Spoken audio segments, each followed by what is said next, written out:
Hi. Hello. This is me. Oh, wait. I was gonna do this first. Hold on. Ah! Yeah, okay. So, hi. Welcome to the stream, everyone who is here. I don't know who is here.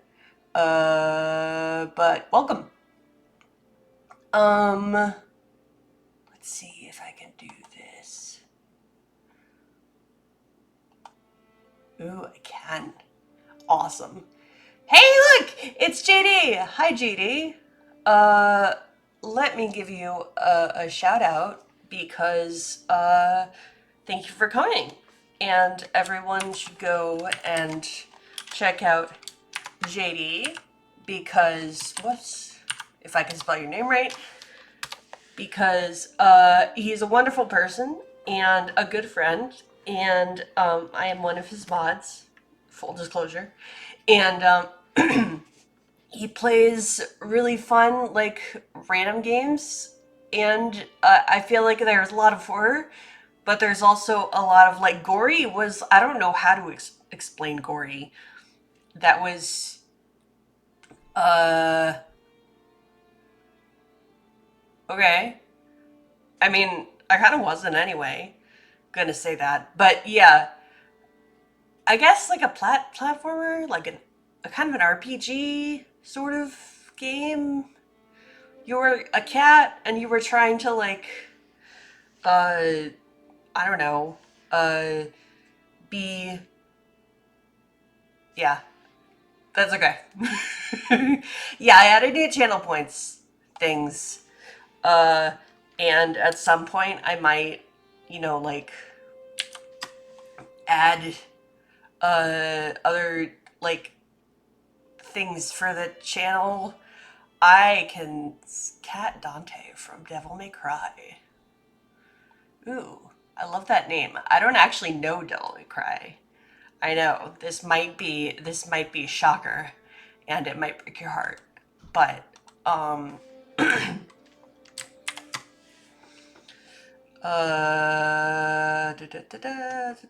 sorry, I'm moving things around, and I really shouldn't do the whole moving things around part.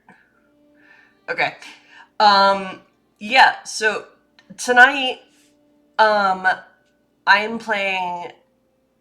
Is that the first Devil May Cry, or I know there's a bunch of them. Uh, and I would like to play lots of them, but I don't know. I just never got into it.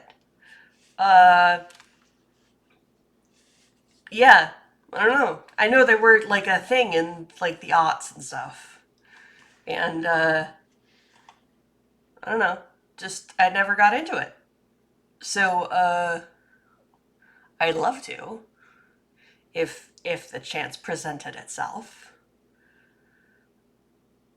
Okay, so tonight we're playing. Oh, this should be up. Wow. Wait. Yeah, there. That should be up. Um, okay, so the I would appreciate those racks. Uh, and did the did the no, okay. Um, yeah, and so tonight we are playing the Librarian's Apprentice. It's a game I picked up at my friendly local game store, and it's by Almost Bedtime Theater, which is a really cool name. And you can find their stuff on itch. And as always, I've got the whole thing set up where you can do at or exclamation point about. And hopefully at some point it will give you the things. I hope. It's supposed to. Um, okay. Not doing it. That's cool. Anyway, so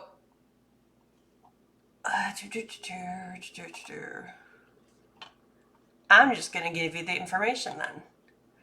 I don't know why this is. Oh, because it's still disabled. Why would it be? That's so weird. Okay, let me try it again. About. There. Okay. So, the game is The Librarian's Apprentice. It's by Almost Bedtime Theater.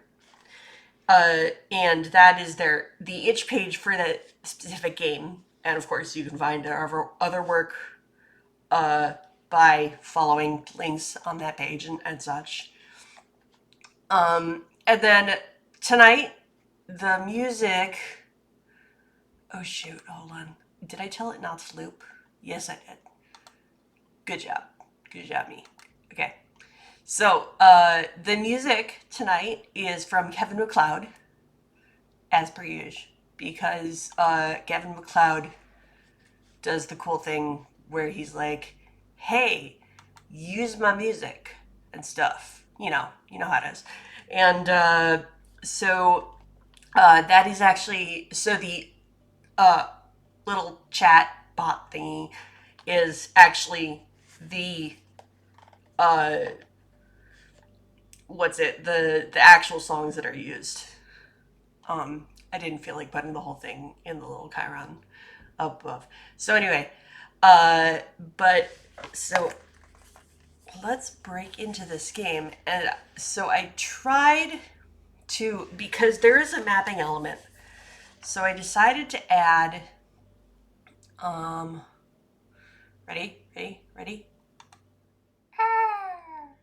Yeah, so I decided to add, like a Roll20. So this is from Roll20.net, which is one of those, or the premier, I guess, gaming, like tabletop gaming thing or whatever. I don't know. Okay.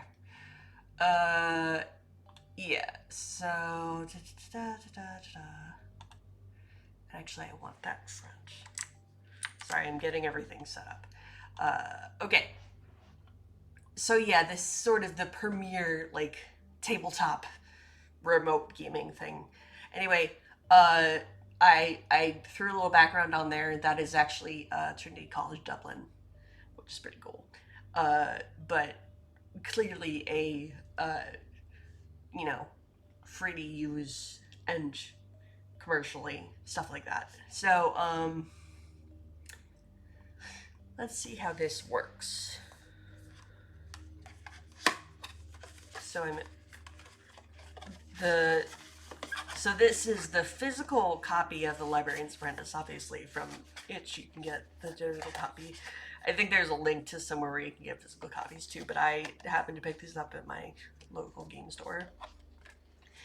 And I really like how it's packaged because it comes in 3 pamphlets, and they're all, nicely printed and stuff, folded beautifully, like more beautifully than I could do myself, which is always fun.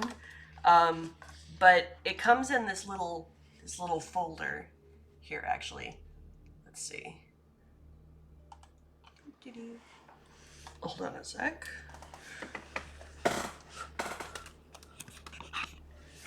Why, hello! It is me. It is I. Your friendly neighborhood lupin. So anyway, it comes in this little folder. I don't know if you can really see. No, of course not. Anyway, it comes like folded in this little folder, and the inside looks sort of like an old library thing. Sorry, I have my camera set weird. Anyway, like that. So yeah, but why, hello. Oh, hi, Mom. Thanks for stopping by. So the little folder thing has, like, It's an interlibrary loan delivery folder. It's like written like one. I'm just gonna read you a few of the, a few of the entries, the names. So like the deliver to,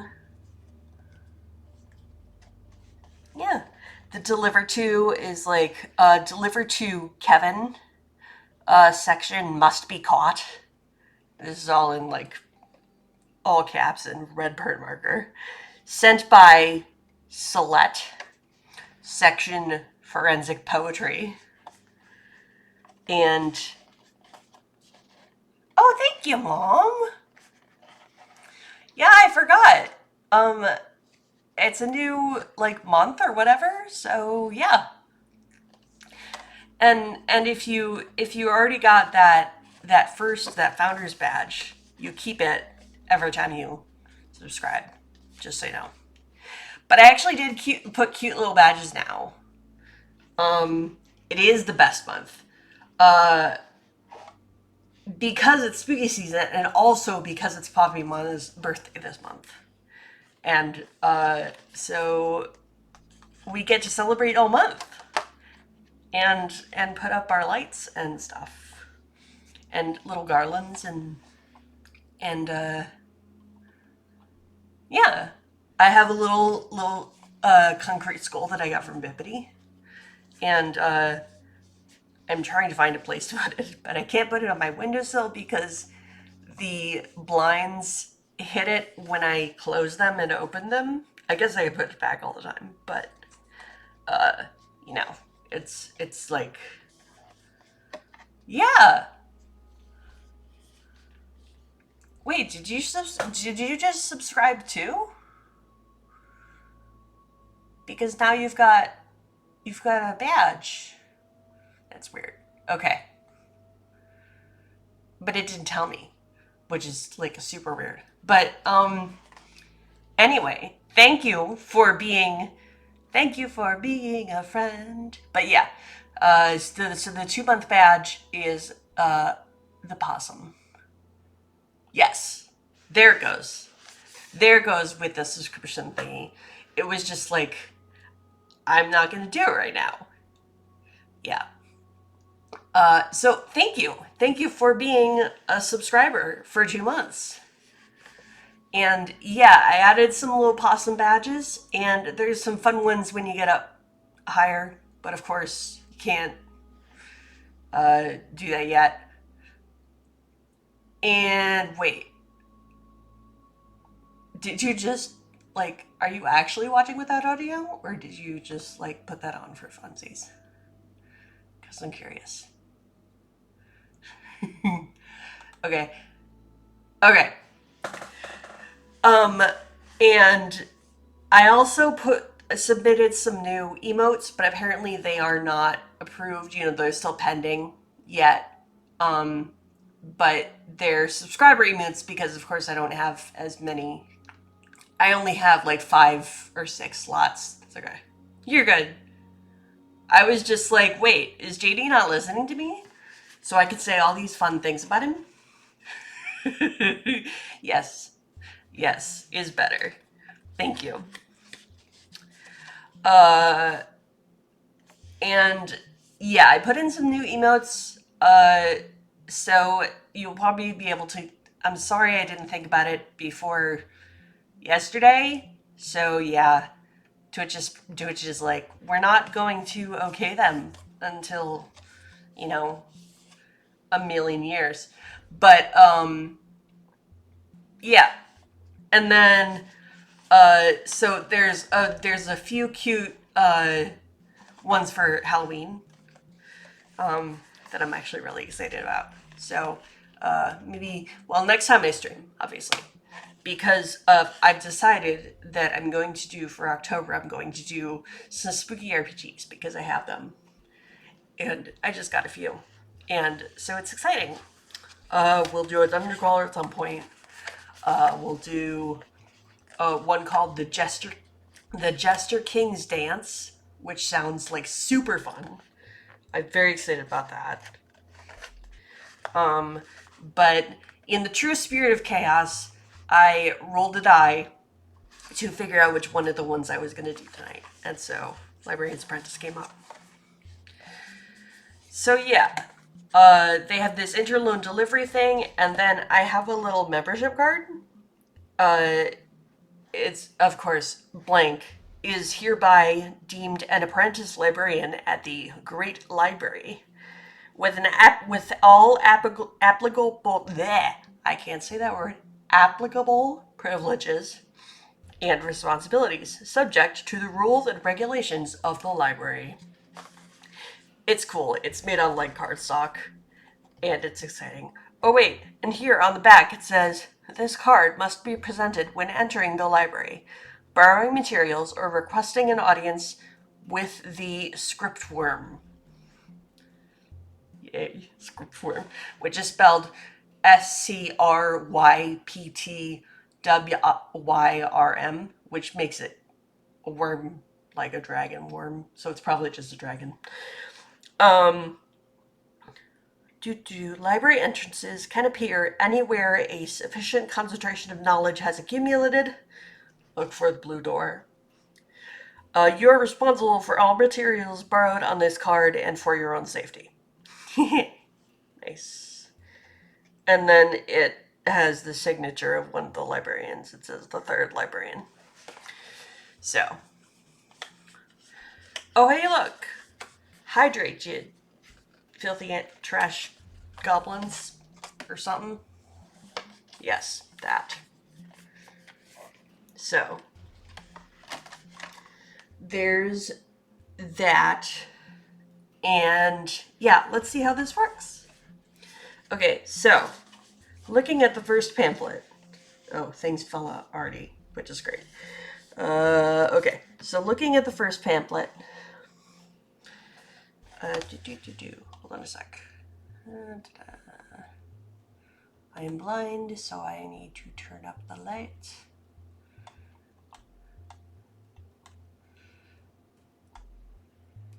Need brighter. Okay. Okay, so. Ooh, granola. Poppy must be happy. Poppy gets to lick the... Okay, so Mom makes a granola, and she bakes stuff on a big pan in the oven, a big sheet pan. And Poppy, the dog, gets to lick the pan after it has cooled.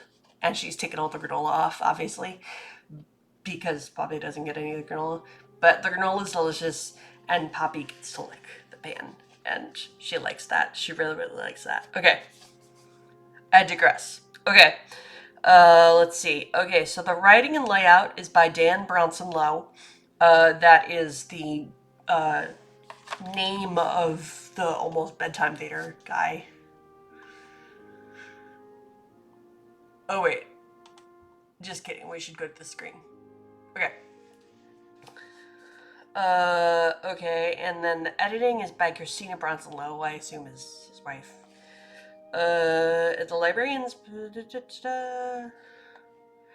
Oh, yeah, okay, so this is based on a game system called Firelights, which was created by, what is it? I think it's Fairy. F-A-R-I, Fairy RPGs, which is the, like, publishing name of René Pierre Desche Helena, which I'm really glad that E goes by Fairy RPGs because of, like, your name, sir. It is hard for me to say. But so this work is based on Firelights, a product of Fairy RPGs, developed and authored by that dude, and licensed for our use under the Creative Commons Attribution 4.0 license. So, I have not actually played any Firelight RPGs yet. I have a few on the docket, on the list to play, but this will be my first one. Whoa! Welcome in, raiders! I'm so excited, I'm getting a raid. Hi, Partridge Tree. Ooh, I love that name, Partridge Tree. If you do not know me, I am a possum. I mean, obviously I'm a person, or am I? Um, but I'm a possum. My name is Lupine. I like to play tabletop RPGs, solo RPGs, and a lot of like point and click games, and just real simple. I really like stories. That's my main focus is stories. And so I play a lot of and I like to play a lot of indies. And as you might see across the top, I have listed the games that I'm playing, and I'm using music from Kevin MacLeod tonight. And if you'd like, you can type in chat !about, and you will get all the information that you need to go find the game that I'm playing tonight, which is the Librarian's Apprentice, and also go find the songs that I'm using, the music that I'm using. And I also have a sort of a policy of when I play an indie game, especially like a solo TTRPG, because people often don't get paid enough for the amazing things that they do.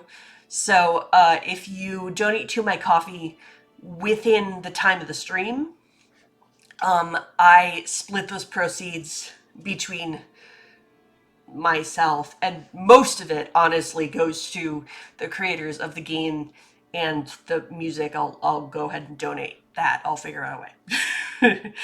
But because I feel like people should be paid for their work, because they do awesome things and they allow me to do awesome things with their awesome things. I make sense. I totally make sense. And yeah. Hi, Partridge Tree.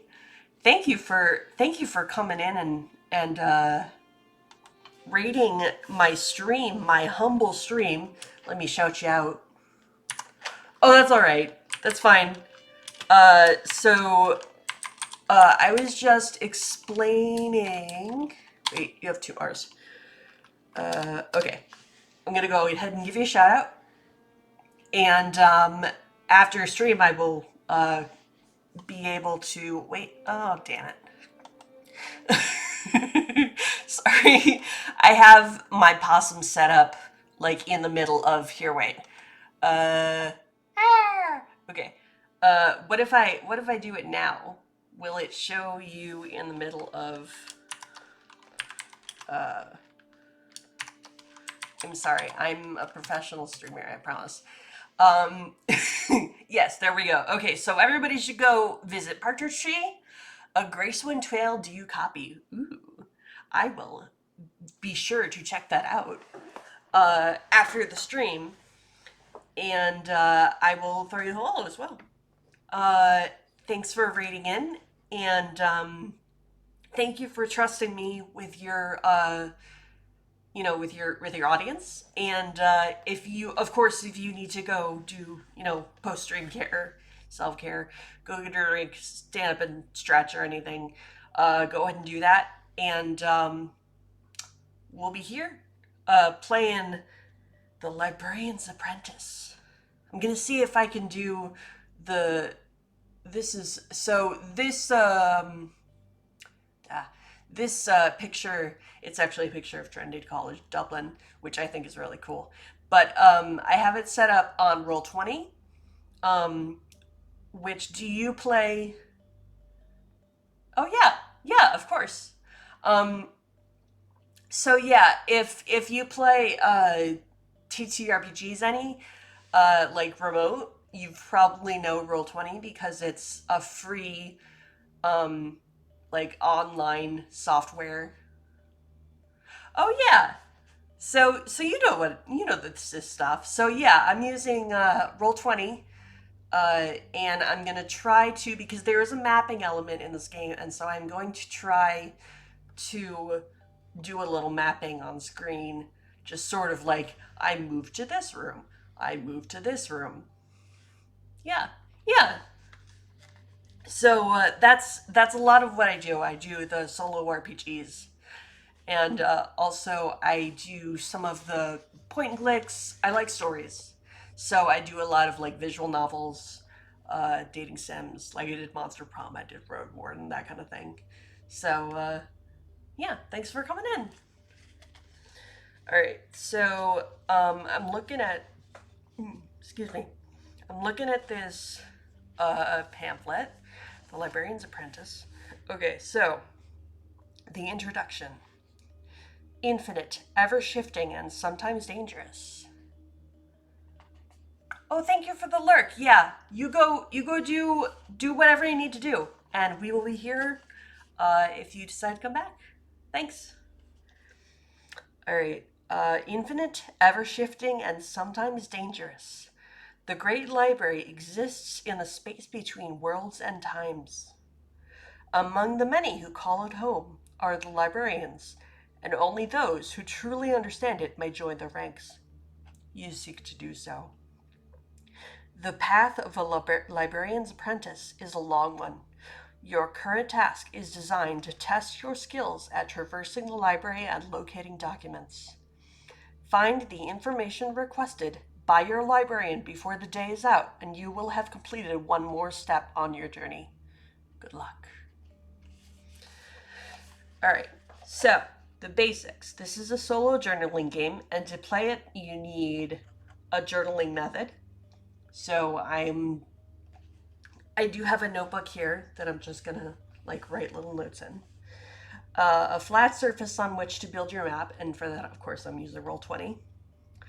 A standard deck of cards without the jokers shuffled. Okay, I have that around here somewhere. Two six-sided dice, so 2d6, and a small token, for example, a coin, a poker chip, or candy. And I assume that's gonna go on the map. So for that, I could actually do. I'm just gonna be just because I want to. I'm going to be a raven. Should I be green or purple? I'm gonna be green. Okay, so there we go. There's my little raven. I'm gonna use that as my little token. Oops. I'm on the right layer, yes I am. Okay. So there we go. There's my raven. I am going for Bob. I'm leaning towards Bob as the raven's name. Bob the Raven. Okay. So Bob is going to show us where we are in the library. All right, so actions guide your progress through the library and reveal the outcomes of your activities.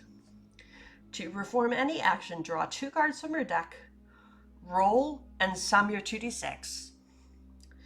Add the applicable... Damn it, they used that word again that I can't say. Applicable. Okay. Add the applicable skill bonus and any other modifiers to your roll to get your score. Compare the score to the value of each card. Aces are worth 1. Face cards are worth 11. Okay. Then interpret the results. If the score is higher than both cards, you get light. If the score is higher than only 1 card, you get shadow. If the score is lower than or equal to both cards, you get darkness. The effects of these results are covered in the actions section and involve using and or discarding the drawn cards. Okay, using resources. During your travels, you may discover resources. You can describe them or leave them abstract. You can also spend... Ooh, new friend. AJ! Welcome in, AJ. Thank you for coming to my stream to see me fumble around as an apprentice librarian. Yes. So tonight I am playing here. Wait. Let me do this in order. Okay. So first I'm going to go ahead and give you a shout out because everybody should go visit AJ Heretic. And let's see the last. Oh, WWE. Nice. So AJ is an amazing musician. Because I can say that, you can't stop me. AJ's an amazing musician, and so he plays a lot of Clone Hero, which is sort of like a Guitar Hero, but with more songs. And um, I honestly do not know how you are so good at what you do. I mean, I know there are people, I know that it is a thing that happens, but I'm like blown away by how good you are at the whole thing. Uh, at the whole playing the guitar, even though it's not a real guitar thing. Anyway, so um, and the other thing that AJ does that is very super cool is AJ has a podcast called Pretending with Dice. And Pretending with Dice is an actual play podcast. And right now, I think they're doing a Star Trek arc. Uh, and that's the one I've actually been on the podcast as a guest. Just he had me uh, he had me pretend to like be exposed to the vacuum space once. No, not really. But yes, I was one of the officers on a ship that got hit by like a black hole singularity sort of thing going on. And yeah, but I think you're still in that arc, right? Except you're following the ship that like is okay. And is full of people who are actually like rolling dice and uh, you know, interacting instead of like a scripted audio drama. But so it's very cool. You should definitely check it out. Yeah, Star Trek. So, and remind me, is Star Trek a 2d20 system? I think where you roll 2d20s and take the better one. I honestly don't remember. I have never myself played. Yes, 2d20. I've never myself played Star Trek Adventures. I have, of course, listened to it and stuff, but they don't always describe what they're doing with the dice. Anyway, so yeah, but definitely. So go check out AJ's Twitch channel, which I just shouted out, but also Pretending with Dice, which of course you can find on any podcatcher, your podcatcher of choice. And yeah, it's a good time. So today we're playing the Librarian's Apprentice AJ by Almost Bedtime Theater. And of course, the huge, if you type exclamation point about, you can find out all the important details about how you get it and how to get to it, stuff like that. It's a solo journaling RPG, and I'm playing a Librarian's Apprentice. I know, shocking, right?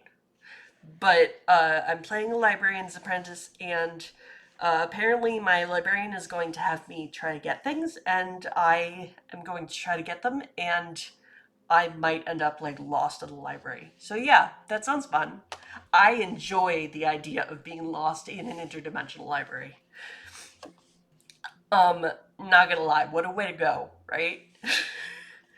So, and this RPG uses cards, so just regular like poker cards, and also 2d6. And then there is a mapping element, which is why I have Roll20 up. And this picture on the background is Trinity College Dublin, which I think is pretty cool. But I honestly just searched for a dark library image that you could use commercially because I was like, don't sue me. And but I am gonna need a token. Okay. Oh, I forgot the buying element. Yes. Ooh, fun. No, you good. You good. Thank you. Thank you for explaining. Because I was like, I know that I do this, I use 2d20s, and I don't actually know how you do this system. So that's cool. I am going to. I think at some point on this stream, I'm going to uh, do a 2d20 system Gotta find a solo one, obviously, but I have some ideas. So, but this is a game that is based on Firelights, which is a solo system developed by Fairy RPGs, and I'm totally not gonna say the guy's name again, but here, wait, let me type out. Okay, so this is the name of the thing, the name of the I don't know, publisher, company, LLC. I don't know, but if you would like to search that on itch, I'm sorry that I did not do it ahead of time, but of course I didn't, because that would imply preparation, which is not something I do, right? Oh no, why did it do that? Hold on a sec. Technical difficulties. Okay, I'm gonna go into studio. Okay, we're gonna go here. And I am going to. Right? Right? Oh, the other thing, AJ, is that I did submit some new animated emotes to Twitch, but of course I did it last night because, again, preparation, not my strong suit. So Twitch has not, deigned to approve them yet, of course, because that's what they do, right? But yes, those are coming. And I will be able to show them off as soon as I can. As soon as Twitch decides that they're not explicit or something. Although, I don't know. But you know what? I'm not even gonna go there. I'm not even gonna talk about other people's emotes. Although, honestly, I pretty much don't care whatever. Like, I'm just like, your emotes get to express you, and I'm going with that. Just, you do you. Okay, we're back. Okay, so I'm not gonna try to. Okay, so I'm just not gonna try to right. It's very. I think I have to assume it's just longer than the regular ones. You know what I mean? Uh, so I really should have done it before, like, last night. But again, the whole preparation thing. So but I did do new badges, subscription badges. But obviously, if you have the founder's badge, so it's not going to change. Okay, so okay, tactical difficulties solved for the moment. I have to say for the moment. And then let's see, where was I? Oh, okay. So using resources. So I am reading the first pamphlet. There's 3 pamphlets, which is basically, I think, 3 different games, which is pretty cool. Okay, so during your travels, you may discover resources. You can describe them or leave them abstract. You can also spend them at any time. 1 resource equals a +1 to any action roll. 3 resources, find a safe place to rest and clear all fatigue.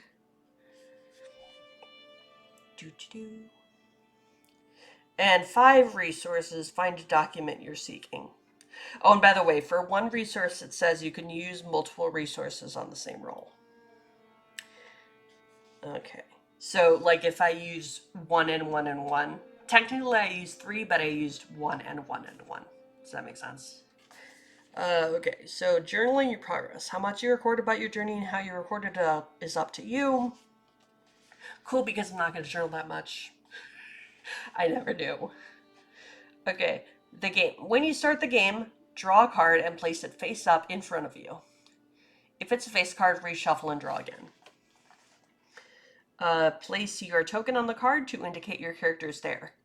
This is the librarian's office.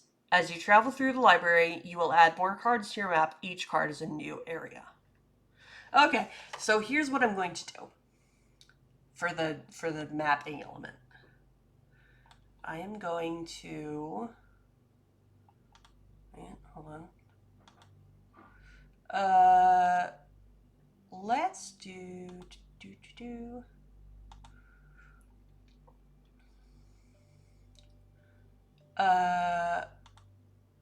like that. Whoops. Okay, so, and what I'm going to do is I'm going to go away. Ooh! I have, oh my goodness, another raid. Hi, Autumn. Thank you for coming in. Welcome to my humble stream to Possum Posse. Thank you for coming in. And everyone, if you do not know me, I am a possum, or actually not, I'm human, but, or am I? And I'm playing tonight a solo RPG called The Librarian's Apprentice. Yay! Penance! And I already forgot to do the thing. Here, wait, I'm going to do the thing. So first I'm going to shout out Autumn. Woo! Let's see. Ooh, Frostpunk. Thank you, Penance. And you might notice that I did new little flower crown, or the badges for the subscription badges. I changed those. So yeah, I am Lupine. I often play solo RPGs. Tonight I am playing a solo RPG called The Librarian's Apprentice. I really like stories, so I play a lot of like visual novels, interactive fiction, point and click kind of things. And this is, oh, okay, so I did it wrong. Sorry, I have to change the, okay, this is, there isn't a mapping element to this game, which is why I am working on doing this. Wait, I've got to move it somewhere. Okay, let's move it like right here. I think I can snap it to the grid some way. This, by the way, is Roll20, but of course I forget how to snap it to the grid. And I'm trying to make it as visible as possible. That makes it more visible. Okay. And then my little token, of course, is my little raven. I've decided my raven's name is Bob. Wait, I'm gonna put the raven on top. Oh, damn it. As I resize the raven. Okay. Yeah, so I play a lot of TTR or solo RPGs. And I also like to play, I think I already said the interactive fiction, like the point and click stuff. And, yeah, stories of my game. Yes, Bob the Raven. Okay. And then I forgot to do this. I'm also going to shout out Penance, because Penance is another wonderful friend. Autumn is a wonderful friend, and Penance is a wonderful friend. Ooh, Penance, you were playing Pal World. Oh, right, on Wednesdays you play with Tom Zaff.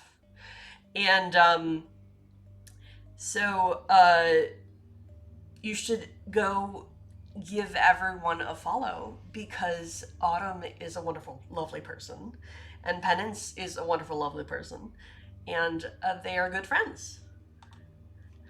And I'm very excited that you decided to read into me and, you know, trust me with your viewers, as it were. And, by the way, I always forget to say this, But if you need to do any post-stream care, like raid and run, go, I don't know, get a drink, stretch your legs, something like that. Go out, please go take care of yourself first. And if you decide to come back, we will be here playing the Librarian's Apprentice. So let's see. Yeah, come on. Okay, so that is the first room. So the way that you play this game, oh, that's right, I was going to bring him to the front. Okay, so Bob is going to be on top. Bob on top. Okay, so the way that you play this game is you draw a couple cards and you roll 2d6, so 2 6-sided dice. And if you add up the dice, so at most it could be 12, at least it could be 2. Right? Because 2 times 6 is 12, and 2 times 1 is 2. Okay. And if it's higher than both of the cards that you drew, you get light. And I don't know what these mean yet, by the way. If it's higher than both of the cards, you get light. If it's higher than only one of the card, you get shadow. And if it's lower than or equal to both of the cards, you get darkness. And so I'm using a regular poker deck.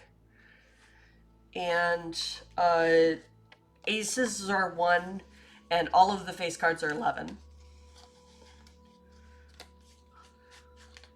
Oh yeah, go take care of yourself, because you are important. And I am very, very thankful that you came in, and I want to make sure that everyone can still come in again. So go take care of yourself. We'll be here. Okay, so real quick, I'm just going to take my poker cards and shuffle them, because I don't remember the last time I shuffled them.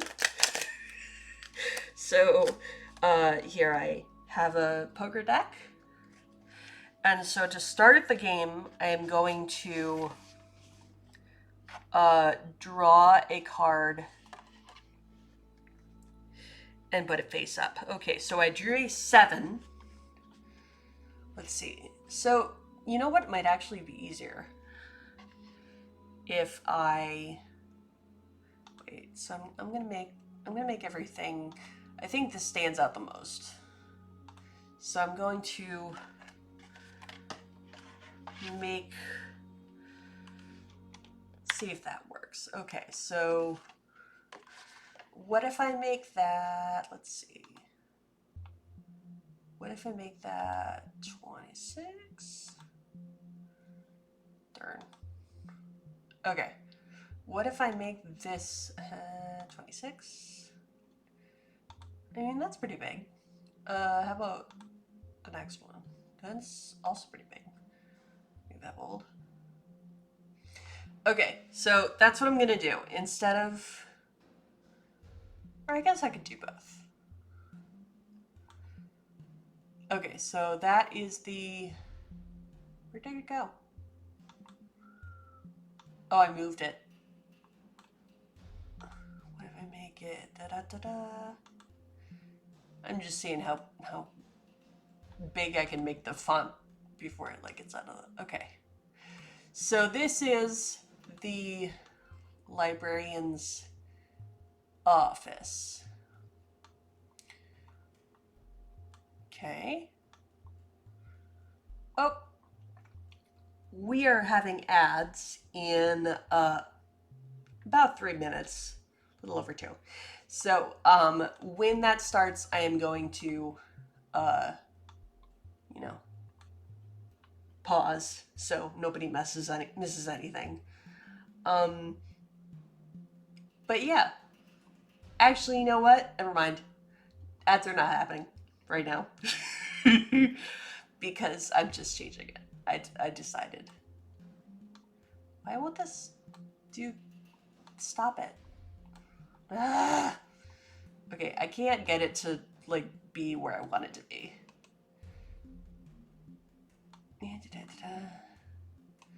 Okay.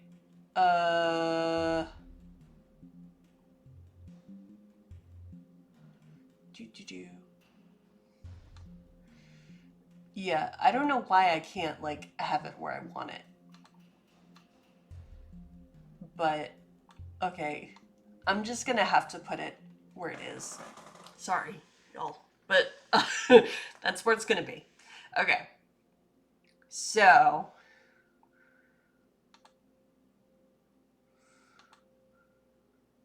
yeah, that's the line of the whatever. Okay. Yeah, it looks like it is. Uh, maybe if I make it slightly smaller? Yeah, that'll be in the right place. Okay, so for whatever reason, it's like, hey, let's do it here and not the other way. Okay, cool. Okay, so I am just gonna real quick. Let's see. I think I can lock these.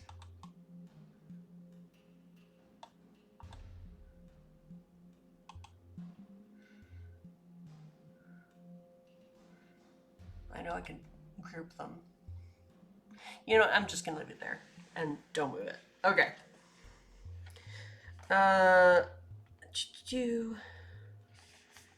okay, so how you play the game. When you start the game, place a card, draw a card and place it face up in front of you. If it's a face card, reshuffle. Put your token on the card as to indicate your character is there. This is the librarian's office. Oh wait, oh, I always want Bob to be in the front. Okay. No, don't resize. Okay, there's Bob. Alright. As you travel through the library, you add more cards. Yeah, each card is a new area. When you add a card to the map, the new card must touch the card representing your current location. Makes sense. If the number on the new card is higher than the one of your current location, place the new card higher. If the number on the card is lower than the one on your current location, place the new card lower. Otherwise, place the card beside your current location. Okay, interesting. So let's see. I'm gonna put these guys over here. I might actually get rid of the library because it makes it hard to see stuff. You know what I mean? So I think I could do next time I'll be able to like darken up the picture or something. But I'm gonna get rid of the library just because it's easier to see if I can just go like this. Okay, so I'll put Bob and the librarian's office over there. Alright. So, move your token onto the newly added card and use the descriptions, document formats, and events and secrets tables in Volume 2 for inspiration about the location and what you find there. For the events and secrets table, roll 2d6 and use one value for the column and one value for the row. For all other tables, choose a column, roll 2d6, and find the row with the two values rolled. For example, if you roll a 2 and 5, find row with dice depicting those values. Okay, if you run out of cards in your deck, if you run out of cards in your deck, shuffle the discard pile, it becomes your deck. Okay, you've been tasked with recovering information from 6 requested documents in one day. Anytime you add a face card to the map, a document you seek is present in the area. Describe the document and the knowledge you gather from it. Okay, fatigue. Some action outcomes will require you to mark fatigue. When all your fatigue is marked, the day is over. You will have to attempt your task again another time. Complications. If you discover a complication, roll on the complications table to determine what you've encountered. Use the address Use the address a complication action to deal with it. Narratively, this will mean you attempting to help, avoid, fix, flee from, trick, pacify, or otherwise overcome the result. Or overcome the issue. A librarian's apprentice should only use violence as a last resort. Makes sense? Okay, character. Choose a name and pronouns. You have 3 skills: navigation, research, and lore.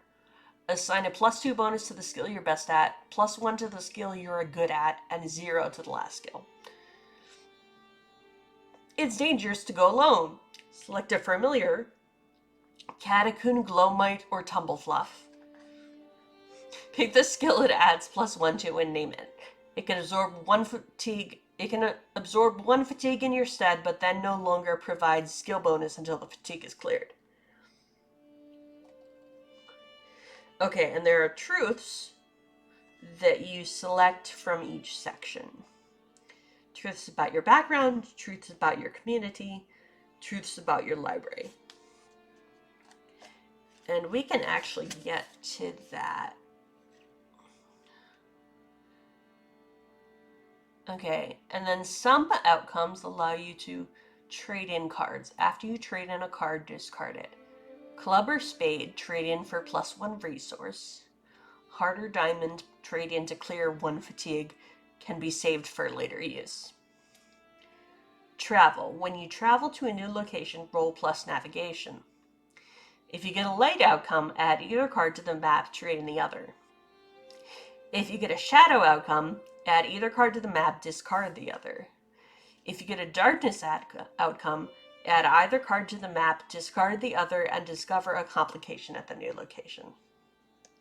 Conduct research. When you search for something useful, roll + research. If you get a light outcome, you trade in both cards.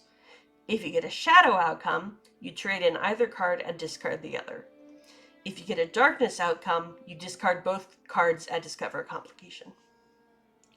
Address a complication. When you address a complication, roll + lore. If you get a light outcome, you add both cards to the complication stack. If you get a shadow outcome, add either card to the complication stack, discard the other, and mark 1 fatigue. If you get a darkness card, or if you get a darkness outcome, discard both cards and mark 1 fatigue. If the card you add to the stack matches the suit of the card your token is on, it counts as 2 cards against the complication. Repeat this action until the number of cards in a complication stack is equal to or greater than the complication's difficulty. At that point, the complication is addressed and the complication stack is discarded. Ask a question. When you want to ask a question, when you want an answer to a yes or no question not covered by the other actions, roll +2 if the answer is likely. Yes if...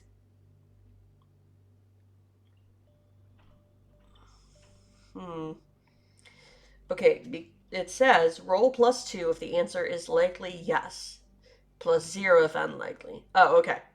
Otherwise, roll +1. If you get a light, the answer is yes and discard both cards. If you get shadow, the answer is yes but and discard both cards. If you get darkness, the answer is no and discard both cards. Okay, makes sense. All right, so I look at volume 2 for the tables. Okay. And complications. Okay, so we are going to make a...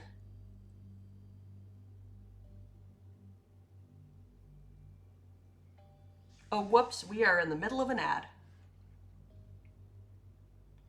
Okay, so I will wait. But when writing down the...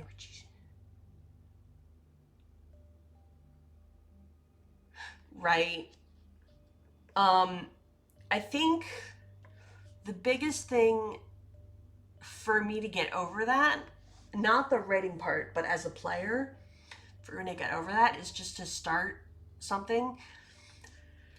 And that comes from, I think that mostly comes from experience. Just,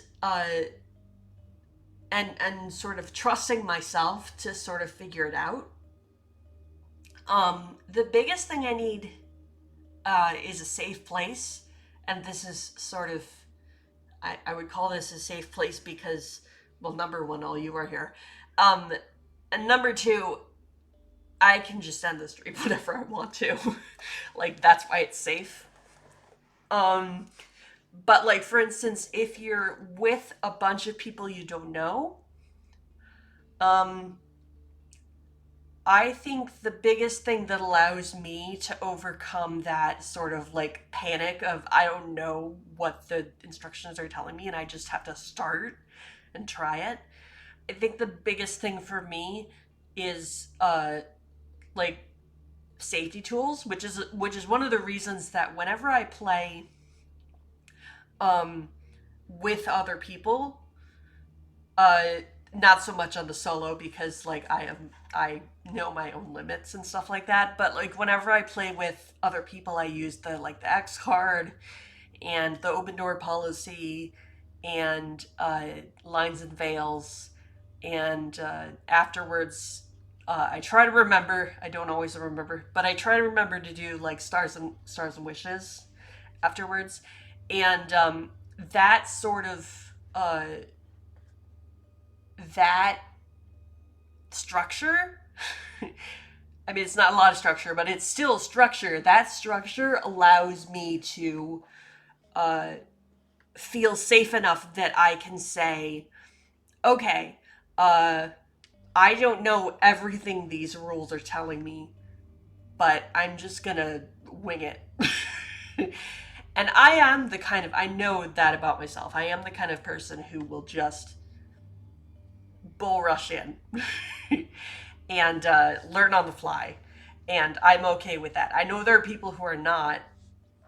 And so uh, the only thing that I can say to help a person who's not the sort of person who can just like, I don't know everything, but I'm going to start it and see where I have to go, is the I try to make the table as safe as I possibly can, as safe a place as I possibly can, so that people feel like they can fuck up. They feel like they can not know everything and it's still going to be okay. And part of that is just, being supportive of people not knowing stuff and being supportive of people trying. And even when people, like, quote unquote, fail, which you can't really do in an RPG, but a tabletop RPG, but even when people quote unquote fail, I want to be as supportive as I possibly can because I want to I want to make them feel safe at the table. And so, in terms of writing, unfortunately, I think that RPGs just tend to be wordy like that. Um, I mean, obviously, if you go rules light, it's a lot less wordy. Like, for instance, I don't know if you've ever read, like, Coriolis, but it's wordy as hell. Uh,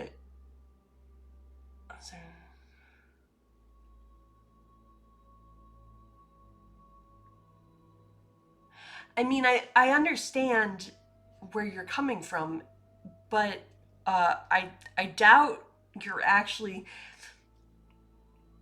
you're complicating it. Are you saying that you're doing the designing out loud to meow and then uh not, you're sort of like paring it down to uh instructions that you can tell other people. And by instructions, I don't actually mean instructions. I mean like this is how you do what you want. And I feel like I don't know if you ever right, right. I understand that very well. If, by the way, if you ever want someone to bounce some ideas off, you can always hit me up and ask me if I can help. And if I have time, I will. If you ever need help like developing a system and Meow, I don't know, doesn't feel up to the task or whatever, uh, or you just want another opinion, I'm always free to do that. Or I mean, you know what I mean. I'm not always free, but if I'm free, I will help you. Uh, yeah, but I think the biggest thing as a GM for me, right, right, and I bet you could do stuff with them because I know that your engines are super fun, and I I think they have a lot of potential. I think that you could definitely do a lot of stuff with them, and I'm sure that it feels a little bit like you're running around in circles sometimes, but but you're not. I mean, I bet you could be doing so less. How do I say this without like implying that you're doing more work than you need to do? But you probably are doing more work than you need to, or doing more worrying about it than you need to.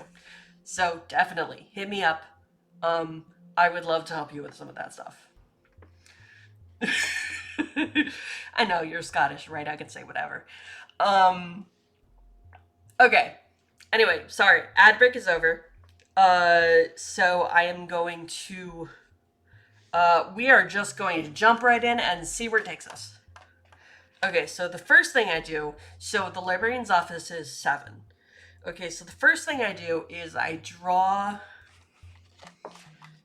So let's see. I draw a card.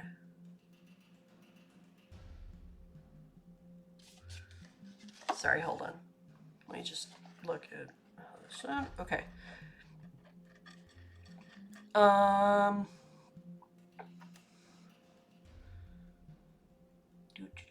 Okay, so I roll plus navigation. Let's see.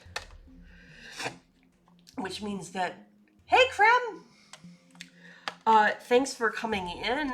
Thanks for joining us for this sort of cluster of the Librarian's Apprentice. But anyway, we are learning to be a librarian in apparently like a trans-dimensional sort of like library. One of the things was they said that an entrance to the library like occurs, exists wherever enough knowledge or like academic inquiry like pools in one place, I guess, which actually sounds like super cool. I love that concept.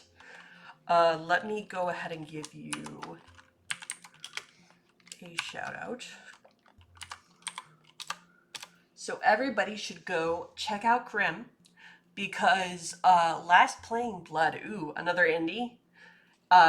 Because I think I know you're doing like Indie-tober, right? Uh, so yeah, Crimson just loves the indie horror games, and I don't know. I'm one of those people who just loves to see new things. So I love watching Crim play new horror games, and the thing about and Penance does that too, and the thing about Crimson, Albedo, and Penance are they both have way more way more patience for that stuff than me because like that's one of the reasons that I can't play some indies is because they're not as polished and so I just get frustrated. But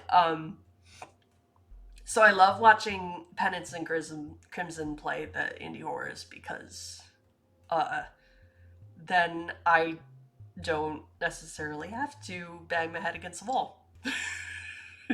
Like we were talking, everybody has their own, you know, things that they're real patient with, and everybody has their own, like, peddlers or whatever, the things that they just can't deal with waiting for to happen. I say words that make sense. I definitely do. Yes.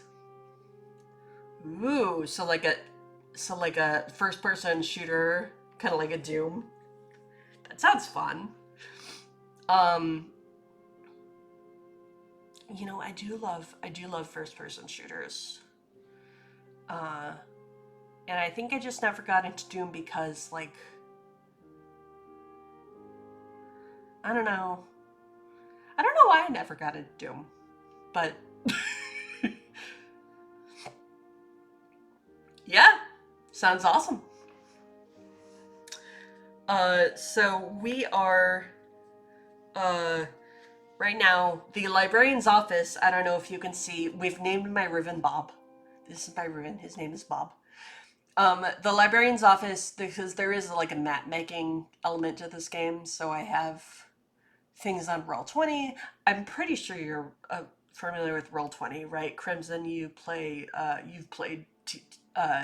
remote TTRPGs before, right? So Roll20 is the like sort of premier virtual tabletop just because they're free. And yeah, so what I do is I draw a card to start the game, and if it's not a face card, I can use it as the librarian's office. So the card I drew was a 7. So now I draw 2 cards. So I drew a 2. Yeah, yeah. Roll20 is a great tool, and they do have a premium membership, but I, of course, am on the free one because I'm broke as fuck. But I really love all the stuff that they will make available for free accounts, which is awesome. So I drew a 2 and a 7, both of diamonds.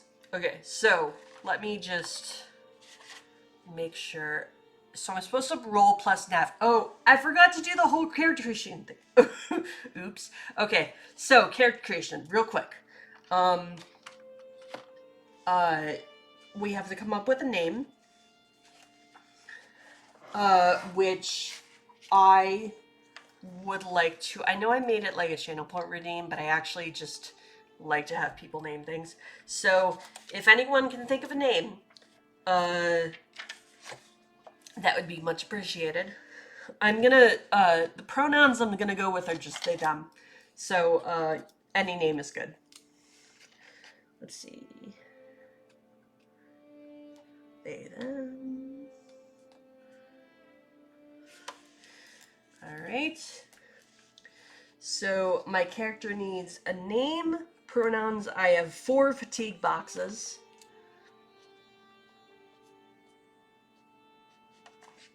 So I'm just gonna write that down. Whoops. Okay, so do you ever like try to write on something and it keeps moving underneath your pen? That's the most annoying thing. Okay, I don't have any resources yet. Okay, skills. I have 3 skills: navigation, research, and lore. I've got to add a +2 to one, a +1 to one, and a +0 to the other one. Okay, so you know what I'm gonna do? I'm gonna consult the dice. Okay, so first I'm rolling for +2. I'm going to roll a d6. So 2, 3 is nav. 4, 5, no. 1, 2 is navigation. 3, 4 is research. 5, 6 is lore. Okay, so I roll 1d6. Oh, didn't it show? Darn, I thought it was gonna show up the virtual dice. I guess I don't have that set up on this stream. Ooh, I like that. Kara. Okay, so Kara. And for right now, Kara does not have a last name because we're just going with that. Okay. So anyway, let's see. Hold on a sec. Okay. Ooh, I rolled 6. Okay, so 6 means. Wait, sorry. Lore. Right. Okay, so navigation, research, and lore. Okay, so lore is +2. Okay, next I'm gonna roll for the +1. this time I'm gonna roll an actual physical d6 because it doesn't show it anyway. Okay, so again. Oh no, I only have 2. So 1, 2, 3 is nav. 4, 5, 6 is research. And I got another 6. Okay, so research is +1. And that means that navigation is just straight. +0. Alright. So. Oh, and familiars. Okay. I do have a familiar. The type is either a catacomb, a glowmite, or a tumblefluff. I don't know what those are, but we're just gonna make it up. Okay, so since there's 3 types, I'm gonna do the 2, 2, 2 thing again. So 1, 2 is catacomb, 3, 4 is glowmite, 5, 6 is tumblefluff. Another 6. Okay, so I got a tumblefluff. Oh, and we need a name for the familiar too. So I've got the tumblefluff. Sorry, I just hit my mic with my pen. Good job.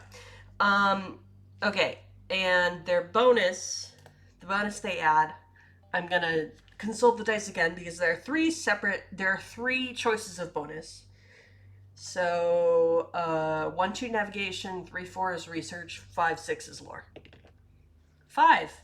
Wow, I'm real high. Okay, so they add to lore. So they give +1 to lore. And I assume that's if they're with me. And then, of course, they can also take 1 of my fatigue. Oh, look, hydrate. Everybody, take a big old swig of some sort of drink.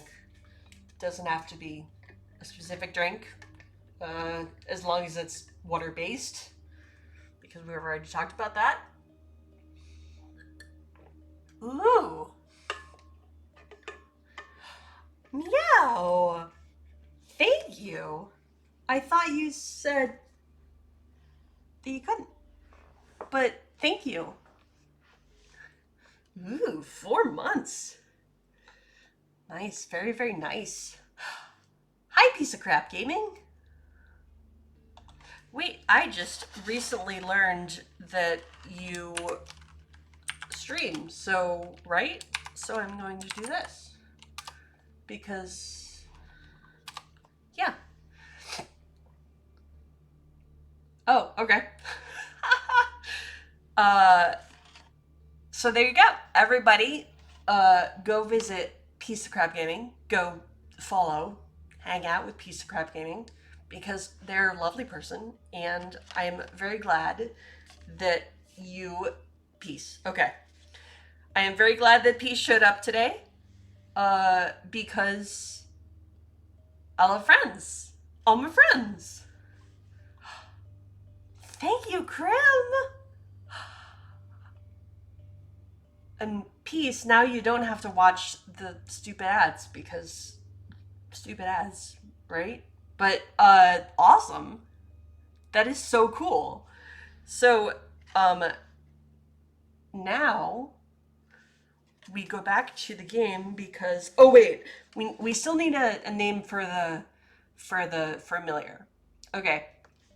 So my familiar is a tumblefluff. I am going to... Oh, by the way, you might notice that I changed the badges for the subscription to little possum faces because they're adorable. And I also added some new emotes, but apparently Twitch has not okayed them yet. You know how they are. They're like, oh, this is pending until, like, the end of time. Armageddon or something, whatever. Yeah, so, we're gonna name my tumblefluff. I need to name my tumblefluff at some point. That can happen, whatever. Okay, so... but my tumblefluff gives me 1 lore when they're with me. Unless they take fatigue, they can take 1 of my fatigue, instead of me taking it. And then until that fatigue is cleared, they cannot add to my lore, unfortunately. But for right now, they can. They can add to my lore. And that's, I assume, whenever they're with me. And because I love pets and animals, I'm probably not going to give them fatigue because that's just gross. Okay, so I'm here in the librarian's office. You can see my raven named Bob the Raven. Okay, and I'm here in the librarian's office. So the number for the librarian's office is 7. And I drew 2 cards. I drew a 2 and a 7. And it looks like... Oh, I have to roll plus navigation. That's right. And that's why I did the character thing. Okay, so my navigation is +0, which is awesome. But, okay, so I'm rolling a d6. Oh, no, wait, I gotta roll 2d6.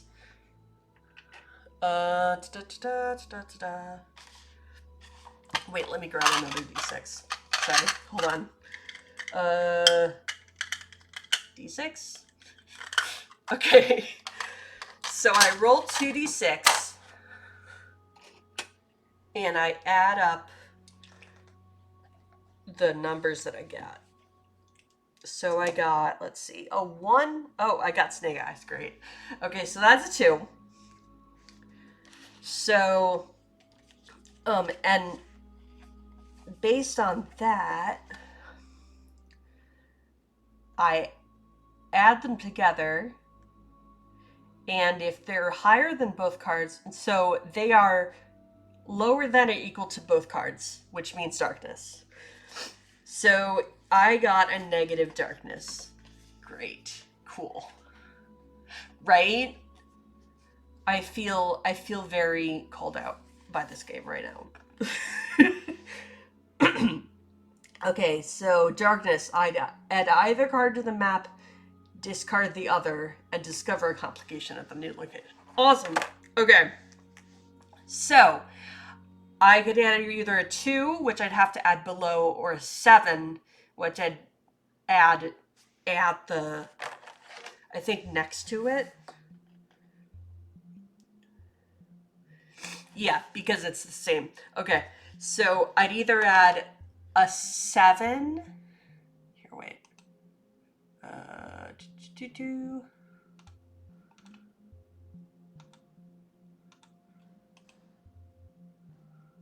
Can I duplicate this? I thought I could. Oh, I can copy paste. Okay. No, that's not what I wanted. I didn't want Bob. Here, go over there, Bob. I wanted the rectangle.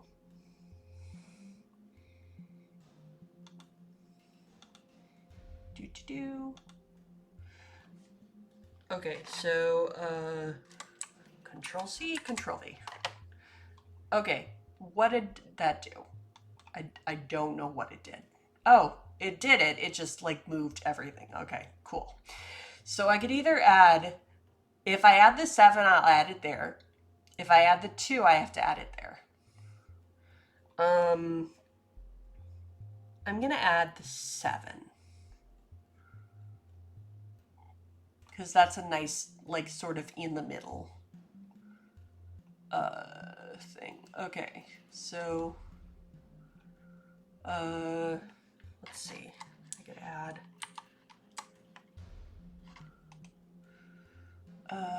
what if I do that? Yeah. Cool. No, in the middle, damn it. I don't know why it's...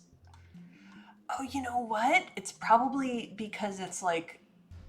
Okay, I don't think I'm gonna be able to fix it. Whatever.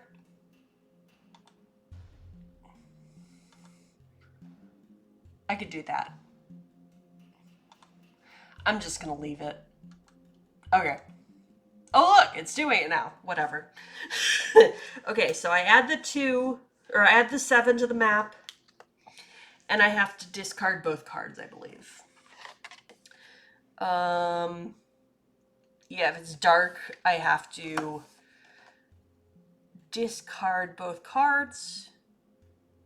Oh, no, discard the 2.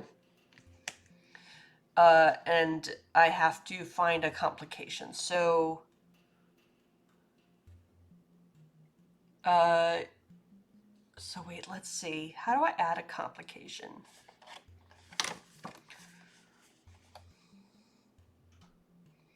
If you discover a complication, roll on the complications table to determine what you've encountered. Use the address a complication action to deal with it. Okay, so I'm going to look at the other pamphlet or whatever and look for complications. There's complications. Okay, so it looks for... Okay, I see how it's set up. Okay, so again, I roll... Actually, you know what I'm going to do? Since that one's... One of my D6s was metal and one was gemstone. So, I mean, it's not very precious. So, but right. So I'm gonna take out another metal D6. Okay, so now I've got 2 metal D6 because I just don't want them. I don't want to break the gemstone die. It's pretty. Because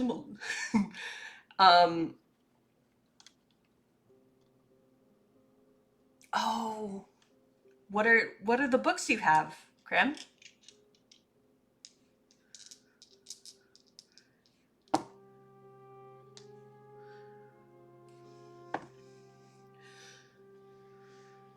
Because maybe I could help you with that. I'm signing myself up for all kinds of things. Okay. So I rolled 2d6. I got a 4 and a 3. Let's see. So I think...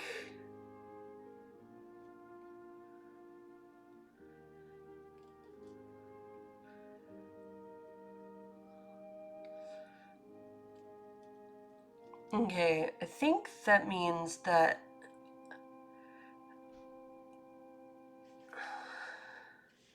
Okay, so the table is set up, it's set up like...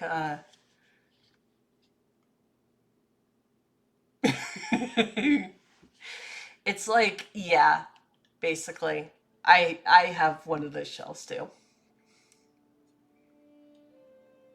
Ooh, Power Rangers. Let's play Power Rangers. Ooh, encrypted. Okay, so I have to admit, I'm not as interested in the Avatar one, but Power Rangers and cryptids. How about Power Rangers with cryptids? Okay, hit me up after, Krim. We'll talk. Because Power Rangers and cryptids sounds like super fun. Okay.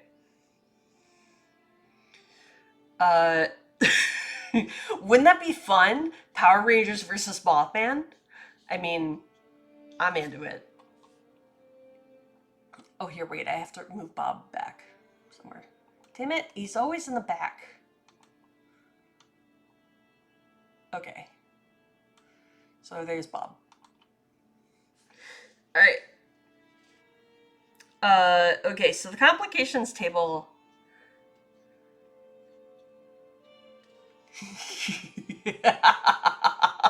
I love it. Ooh, if not us, then who? I will... Here, wait, let me make a note. Oh, there was another thing that I was supposed to look up. I don't remember. I can look back through the chat. If not us, then who? I will look this up as soon as I have brain cells to spare. I'm sorry, I don't have brain cells to spare.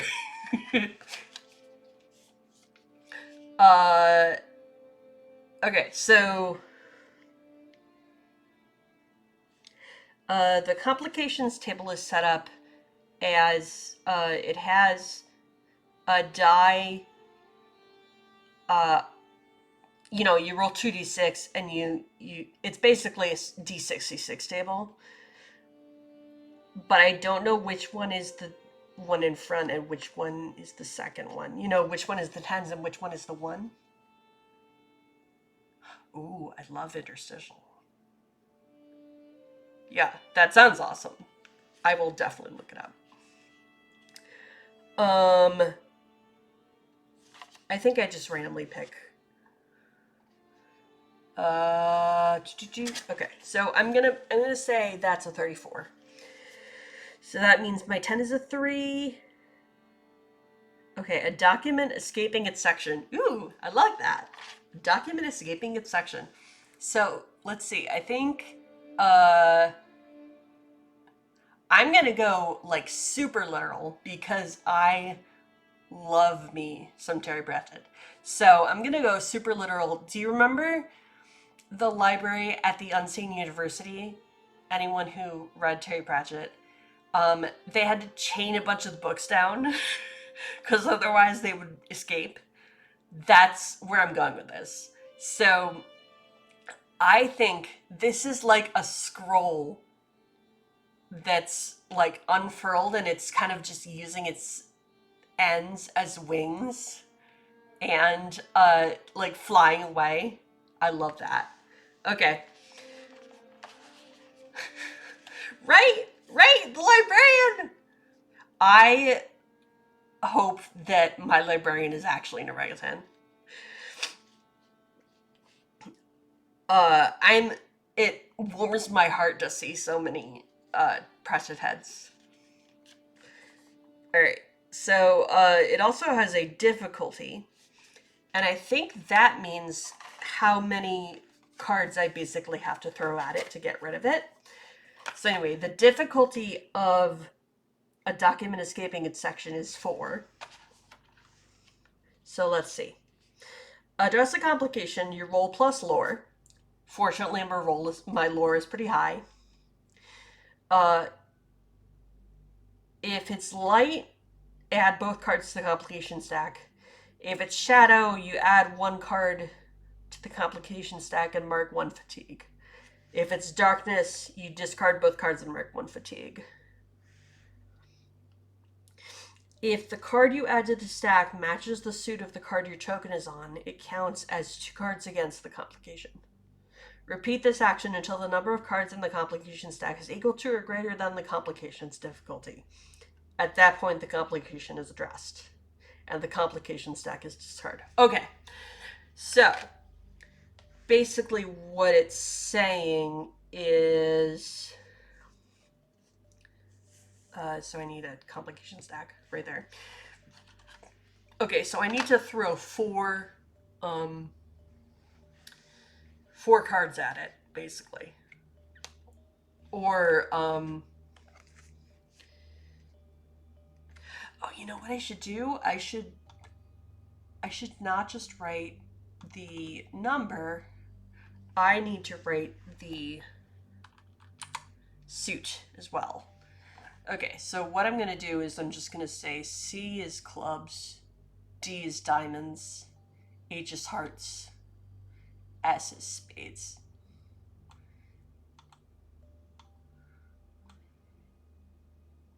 Okay, so the card that I am currently on, or the room I'm currently in, is 7 of diamonds. Whoops. I need to get into the writing. Okay, so the 7 of diamonds. Okay, so if I'm able to draw a diamond or throw a diamond at the complication, that means I get 2 complication points, if that makes sense. And I have to add up to 4 complication points.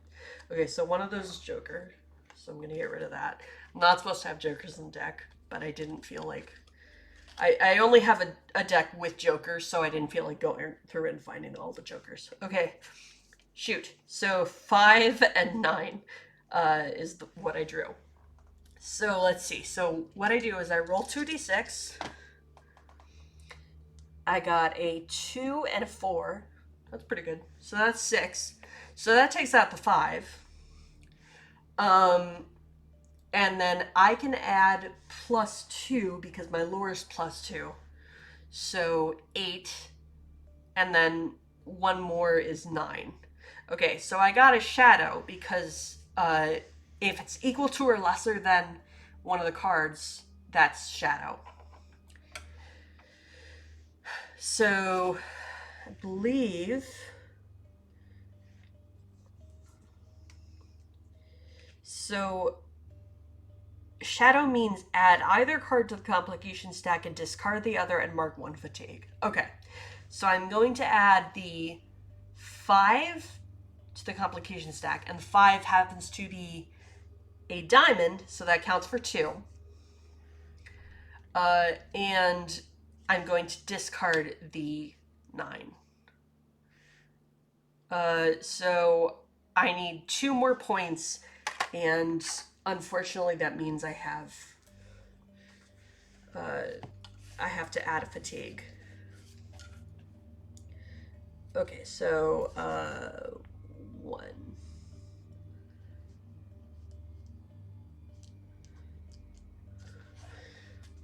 Okay. It'd be really helpful to have a dry erase, but whatever. Okay, so I have to keep track of, this is my discard pile. So actually I'm going to put the discard pile, just to keep things straight, I'm going to put the discard pile back in the tuck box for the deck. Okay, so this is my complication deck. Oh, and actually I don't need to keep the room cards either. Oh. Hi, Autumn. Clean and bright. Smells just right. Ooh, tea and snacks. What you got? What you got for snacks? And what for tea?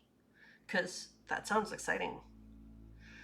All right, so we have encountered our first complication. Actually, here, let me do this. I am going to be right here.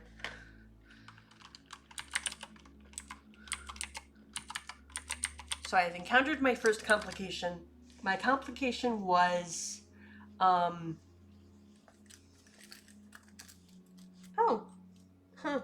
I put stuff in my pocket. Oops.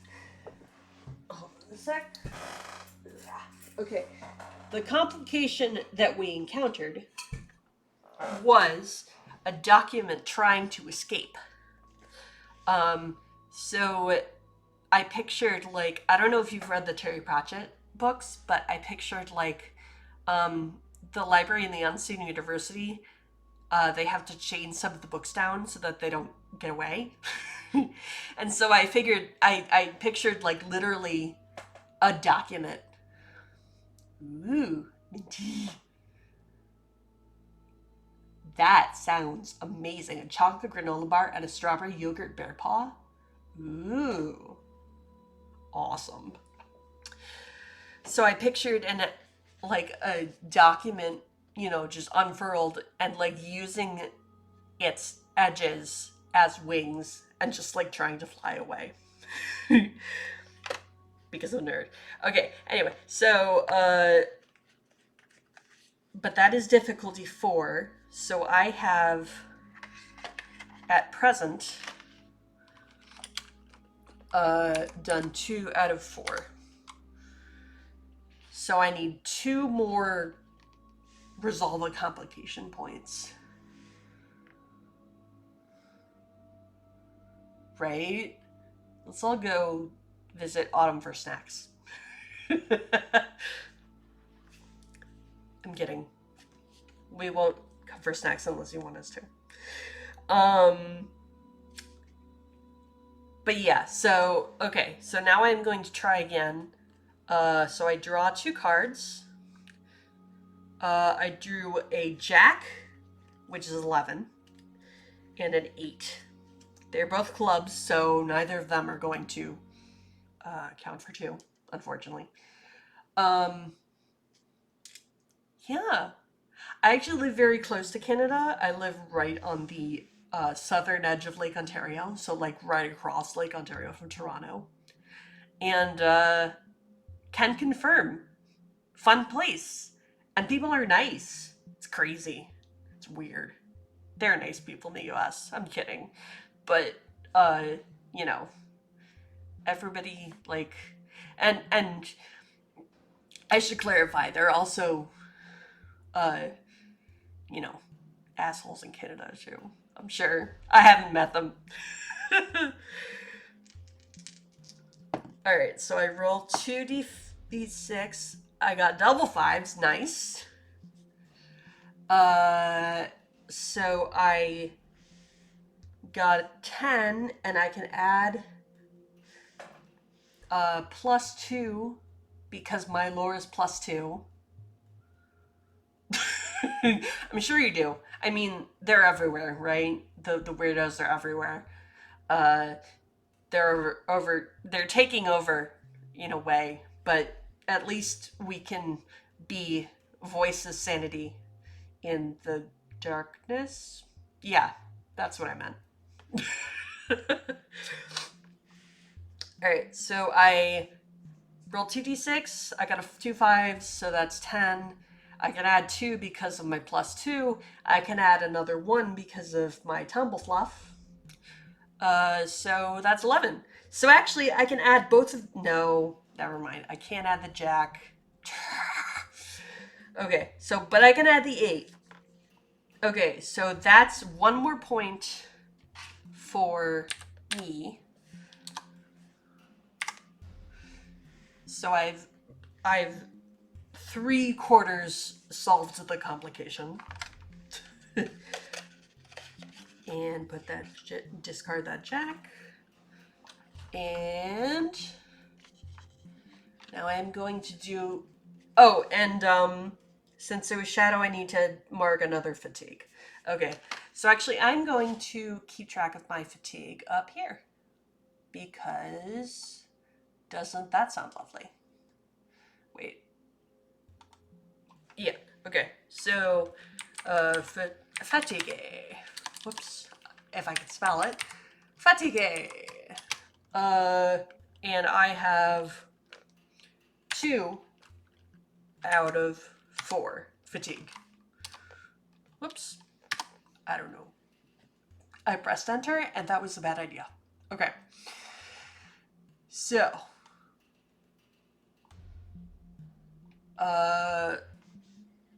And if I get another...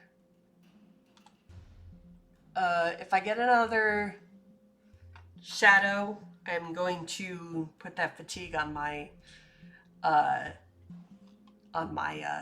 what's it? My tumble fluff, unfortunately, because I don't feel like it can take more than, like, I just started, and this is already, I've already got half of my fatigue down. Okay. So, once more with feeling. Okay, so I draw 2 cards. Oh, gross. I got a jack, again, and a 9. Ooh, the jack is diamonds. But it doesn't matter. Okay, so I roll 2d6, because if I use a card to address a complication that is the same suit as the card that is the room that I'm on, if that makes sense, D is for diamonds, it counts for 2 instead of 1. Okay, gross. Okay, I got a 1 and a 6, so that is 7. +2 is 9, +1 is 10. Okay, so at least I got a shadow. And I can get rid of my... So that takes away the complication. I guess I'm gonna delete that. And that means... But I'm also going to take another fatigue. So I'm going to say that my tumble fluff has fatigue, unfortunately. And that means that he can no longer add to my lore, or they can no longer add to my lore. Okay. So if I have to do another lore check, that's not gonna do that. Okay. So now I can travel.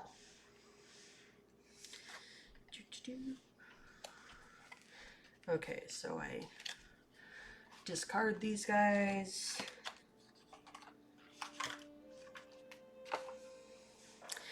And oh yes, tired fluff boy is tired. I wonder if that should be their name. Maybe my Tumblefluff's name is Sleepy. Sleepy the Tumblefluff. How about Sweepy? Or Eepy?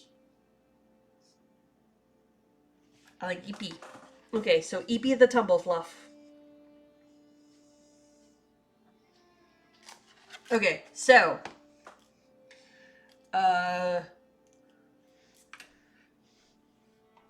I am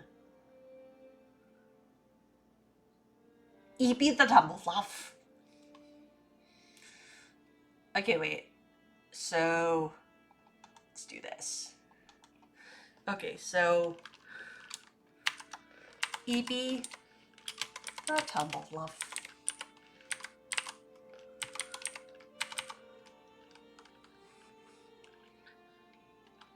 Okay, and one fatigue. Oops, still can't spell it. So no +1. Whoops, +1 more. And that is a sad face. Whoops. Okay, and let us make this a different color because I just wanna. What do you think? What color do you think Evie the Tumblefluff? I'm kind of going for like that color or like that color. Ooh, or maybe like a blue or a green. Let's go with green. So Eepy. Whoops, that was the wrong one. I always do that. Ready? Why did that not work? Ah. Okay, so let's try this again.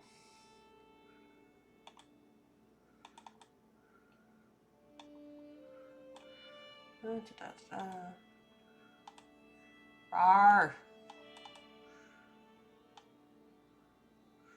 Why is that not working? It's very strange.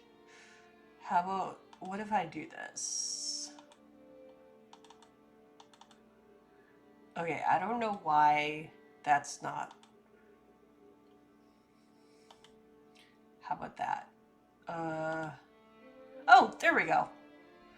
And let's make this darker green, just for the hell of it. Okay, so Eepy the Tumblefluff. Oh, baby.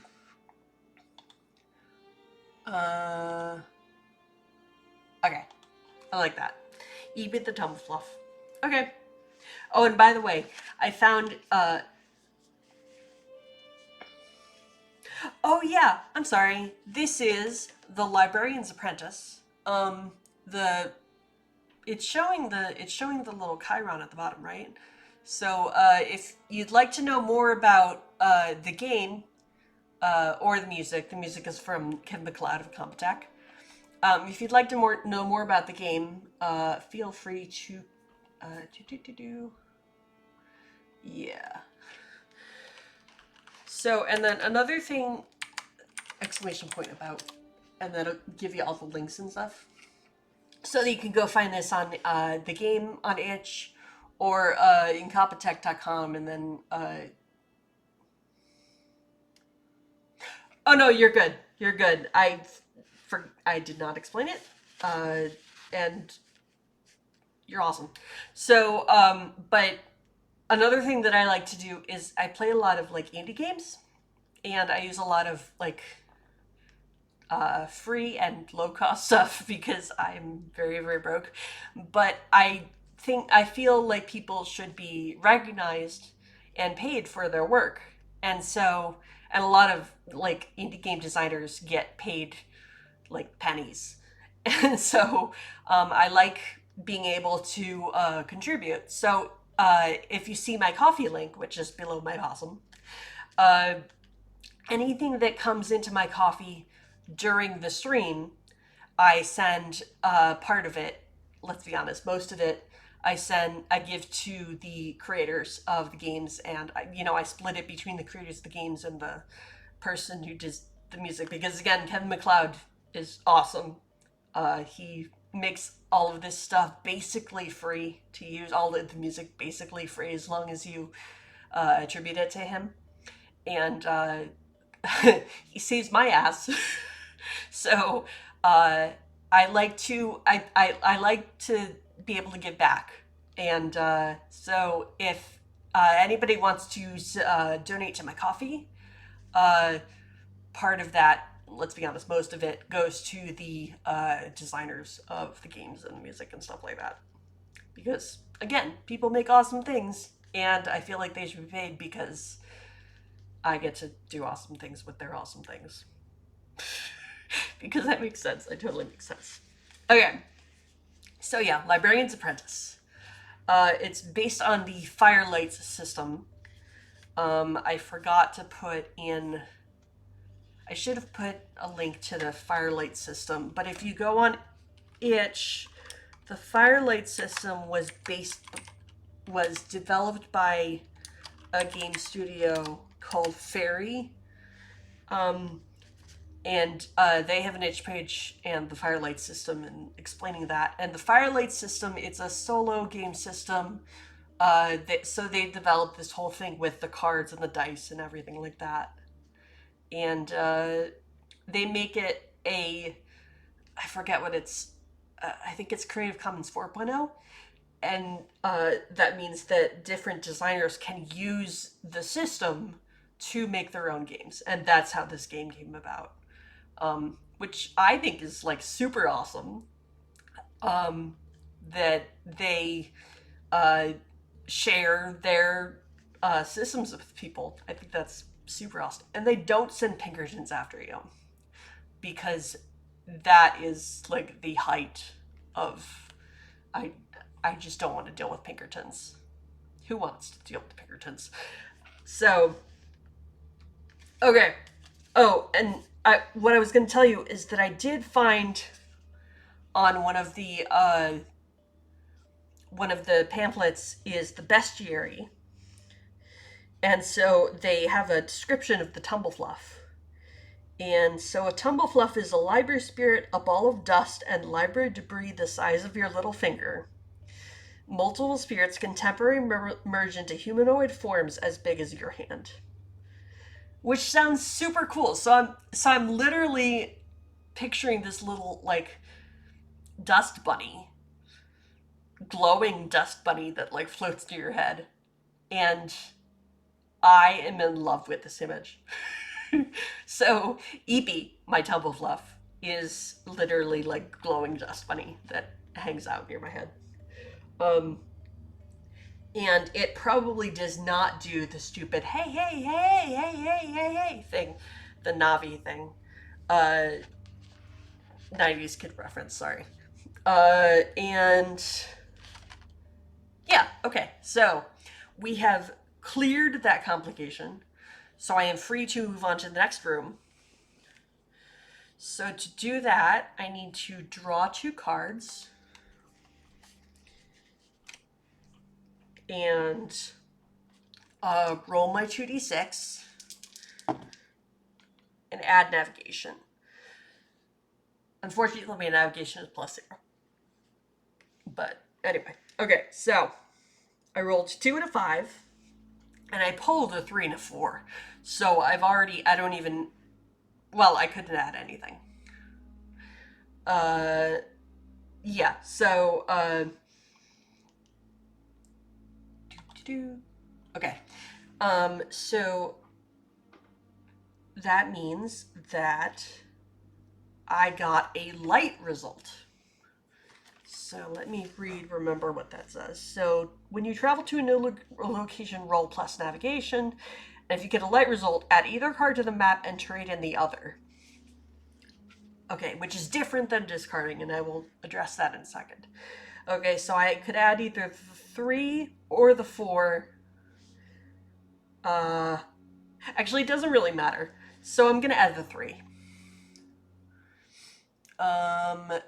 And because it's a 3, because it's lower than 7, I need to add it over here.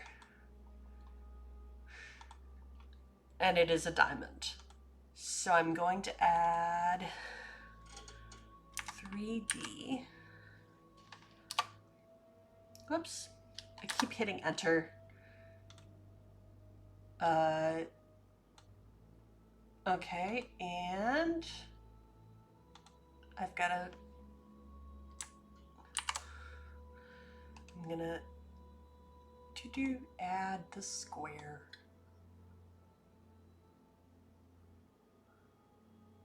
Okay, and then I move Bob. Who really should be Kara? Should be me. So... I'm sorry, I know we all got... Well, actually, I could change my name. I could be Bob. And that's what I'm gonna do. I'm gonna be Bob. So I'm Bob. Okay. So, I moved down to the 3D. So I discard the 3. Or not discard, but I mean, like, it's on the map. And then I can turn in the 4. So, this is different than discarding. Because when you... Hold on a sec, I have to find the right... I think that it... Maybe it does go in this one?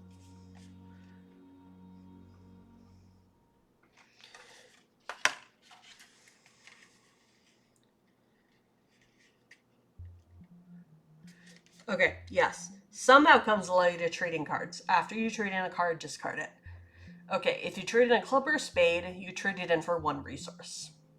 If you trade in a heart or diamond, you clear 1 fatigue, and it can be saved. Okay, so I'm going to clear one of my fatigues. Actually, I'm going to clear my Tumble Flusk fatigue, because that means they can help me again. Yay! Okay, so my Tumble Fluff no longer has fatigue. Whoops. Knocking things over. My Tumble Fluff no longer has fatigue, so AP is free to help me. Yay! Okay. And then I discard that for... That time it's good. Sorry, hold on a sec. I just knocked my pen down and I totally cannot find it. So cool. I'll find it later. Grab another pen. Luckily, I'm at my desk and I have like a million pens because I'm a little bit of a pen freak. It might surprise no one to find out that I'm a dice goblin, but I'm also a pen goblin. So yeah. All right. So, since I got a light result on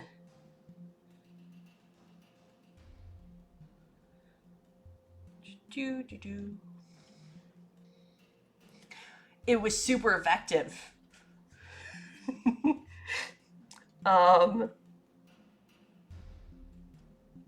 Okay, so I am going to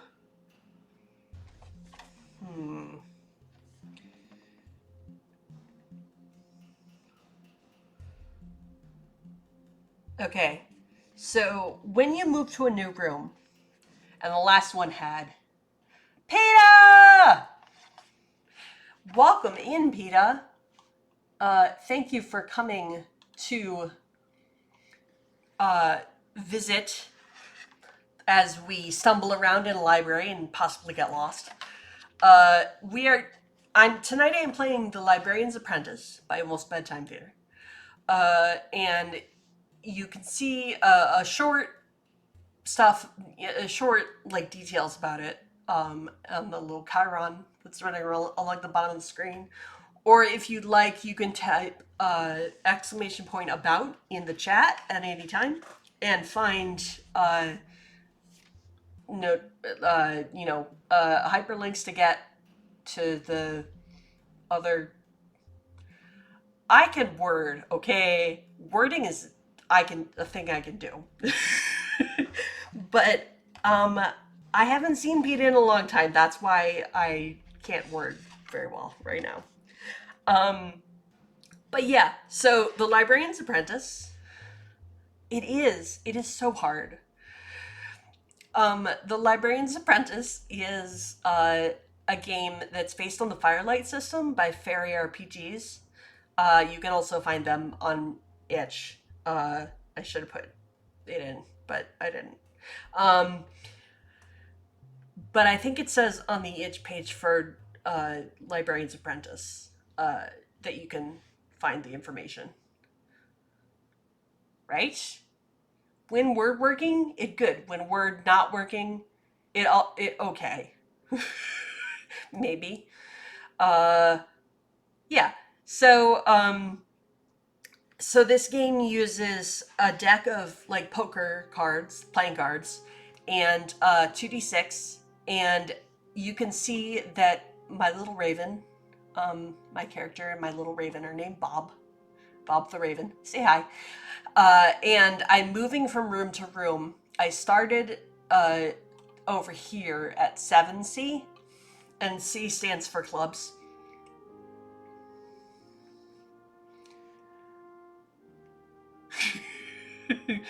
Yeah, and then it's really fun when you say something and someone's like, what did you just say? And that you have to be like, yeah, I said things. I'm good. It's cool. But you gotta do what you gotta do. If people don't understand me, that's their problem. Not really. It's my problem. So I'm moving from room to room. The C is clubs, D is diamonds, and then we have, of course, S is spades. We haven't a spade yet, or H is hearts. We haven't a hearts yet, or either. So right now I'm in a room that's the 3 of diamonds, and so before I move to another room, I think I'm going to see if I can figure out sort of what this room looks like. The last room had a complication, so it makes sense that I wanted to get out of there as fast as I could. Okay, so to find a description of the room,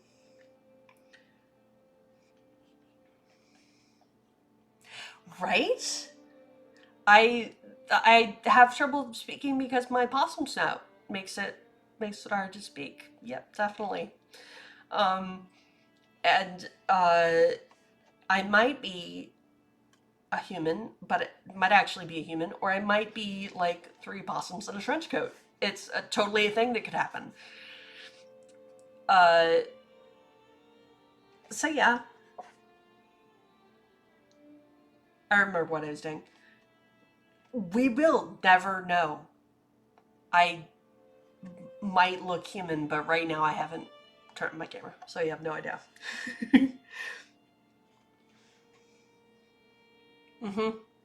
That is my gender too. My gender is a possum.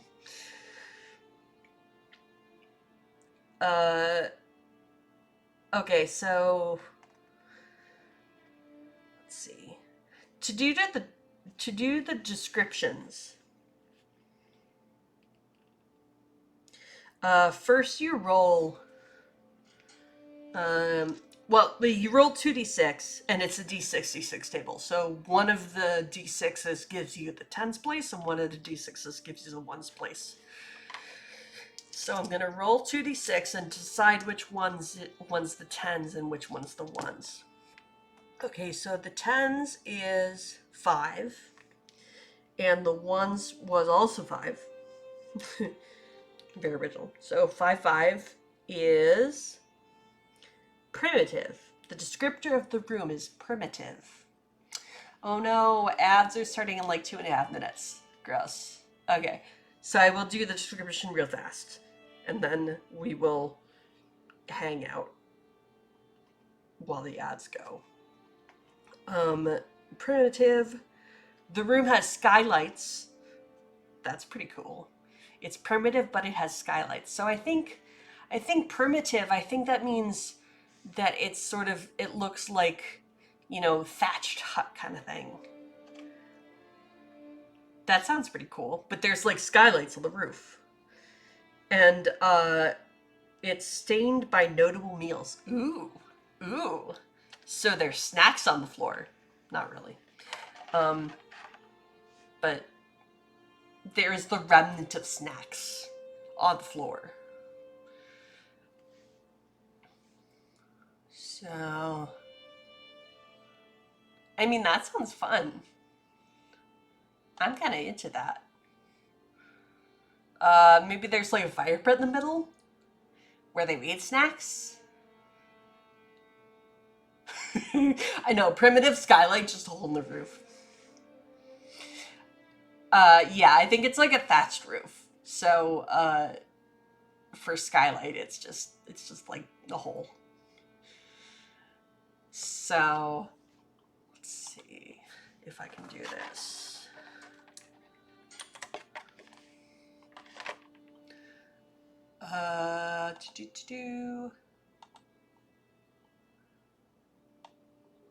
All right, so unfortunately ads are starting in like less than a minute. So I am going to do that. Do that. Okay. Yeah, so they're coming up real fast because I think if I run a 1 minute ad, it's gonna just like, let's try it.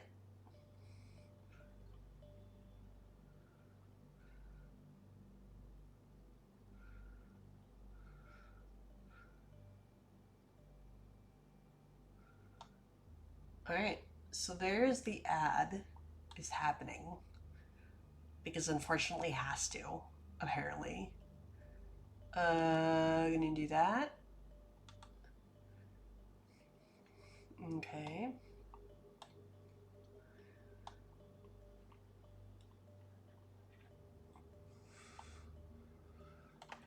Gonna do that.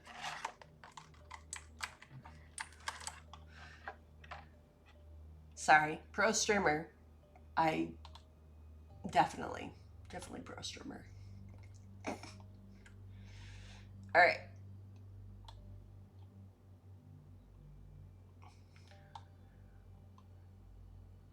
Everybody's coming back real soon.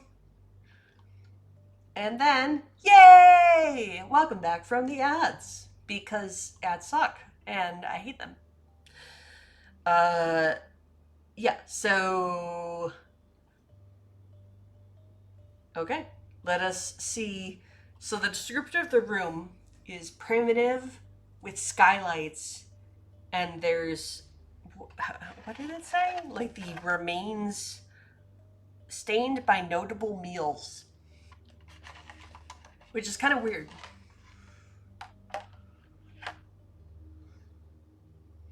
Right, yeah. Alright, so...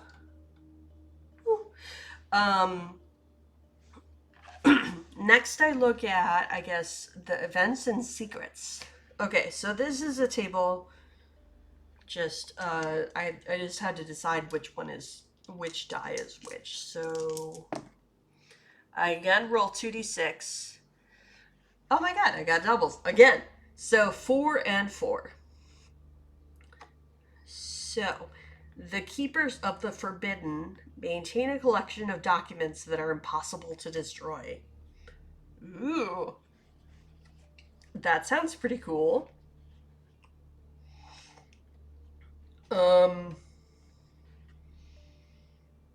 And it says, how did you discover the secret? Well,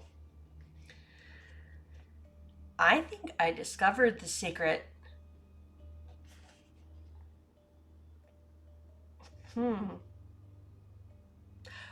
you know what? Okay, so remember how I said this room probably has like a bonfire or a little fire in the middle, cooking fire? I think I found a scroll in there. And so it was a document that is undestroyed. It was undestroyed by fire. Because there was like soot on it and stuff, but I could definitely wipe off the soot. So it's an undestroyed document. And,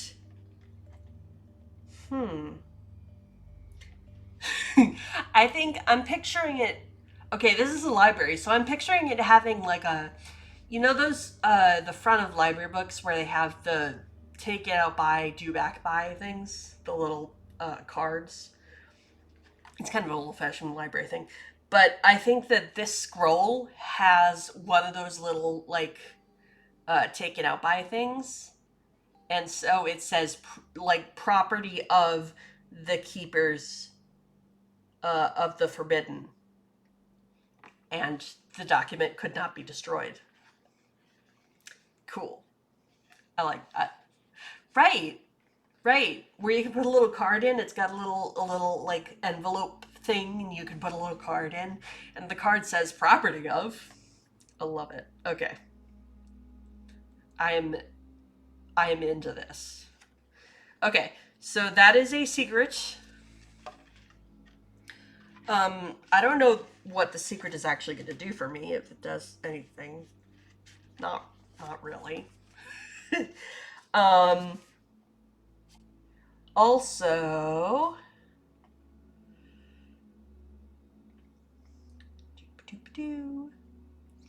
I think it says,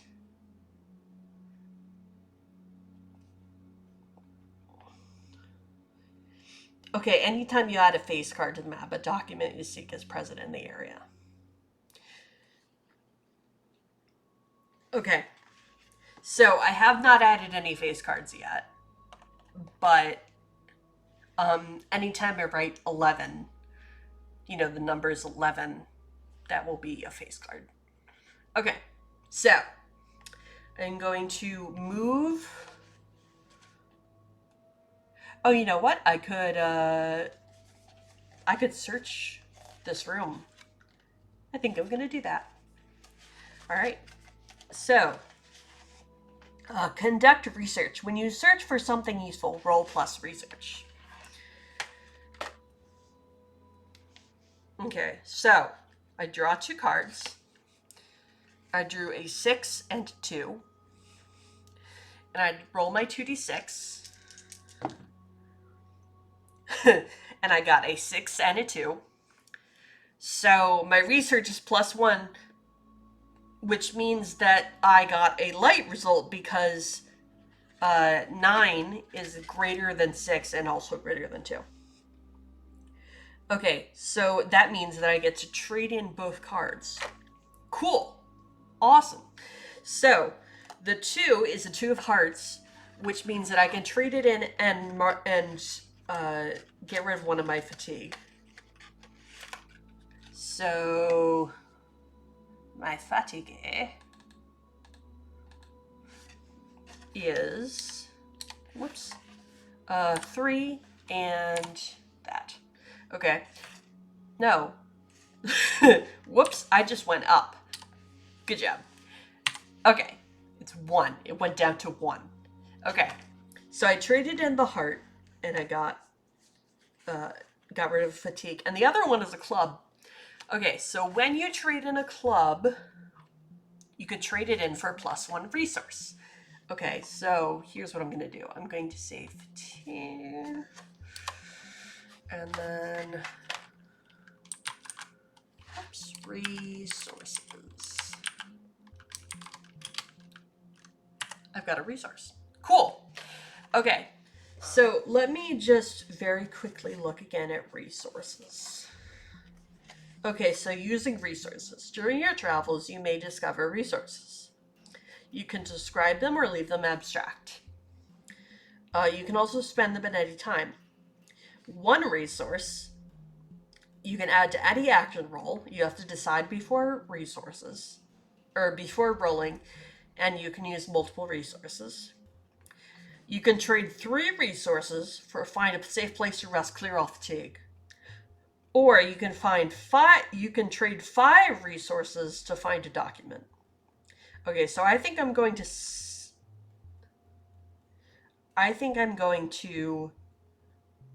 build or bank my resources till I get 5.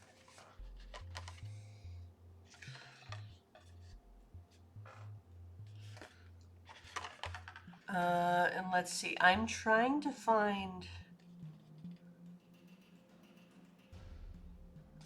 I think. Okay, so I don't know if this game has a win condition or not.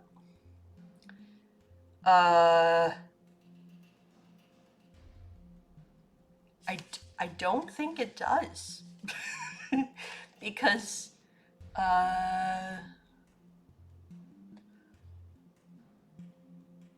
so you just have to, like, see how many documents you can find. Cool. Yeah, okay. Okay, so I am going to move to another room because I did some research on this room. It doesn't say this, but I think it makes sense for me to say, right? Right? Ooh, take a drink. Take a drink, everyone, of some water-based substance. Because everybody's staying hydrated.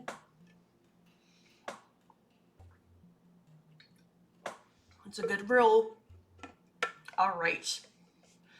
So yes.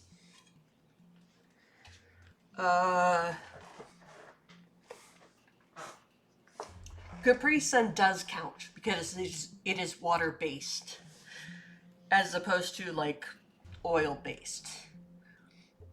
Which no one should drink oil-based thing. Ooh. Yum yum tea. Alright. Oh yeah, I traded in my 6. Okay. So now I throw it back in here.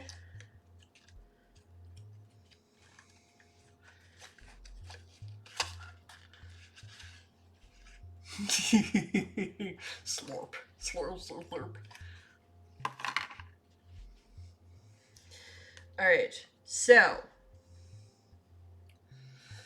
I love slurp, and now I'm going to use it all the time to describe that sound because I love onomatopoeia. It's so much fun. Yeah. So now I am going to move to another room, which means that I draw 2 cards. Hey, look, I drew the other Joker. Oops. Okay, so I drew an ace and a 5. And remember, aces are 1s. Okay, so now I roll my 2d6. I got a 2 and a 2, which is 4. And I have +0 to navigation, so I'm going to get a shadow result, right? Slurp. Okay. So here's what I'm going to do. I'm going to add the ace to the map.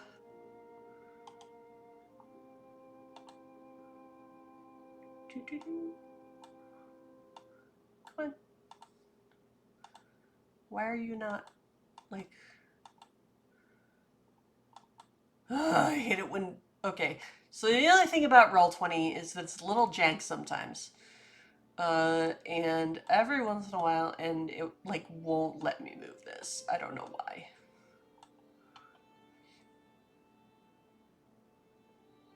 Come on. No, I don't want that.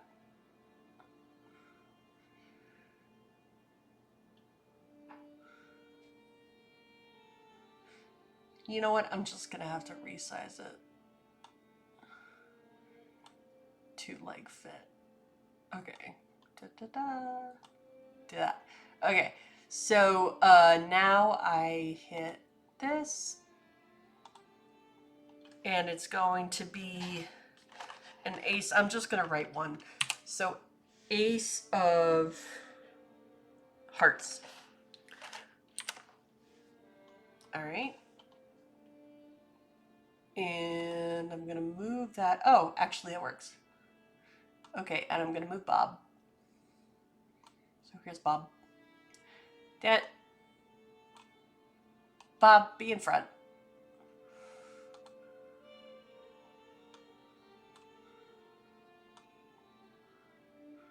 Yeah, okay. So the ace of hearts is right there.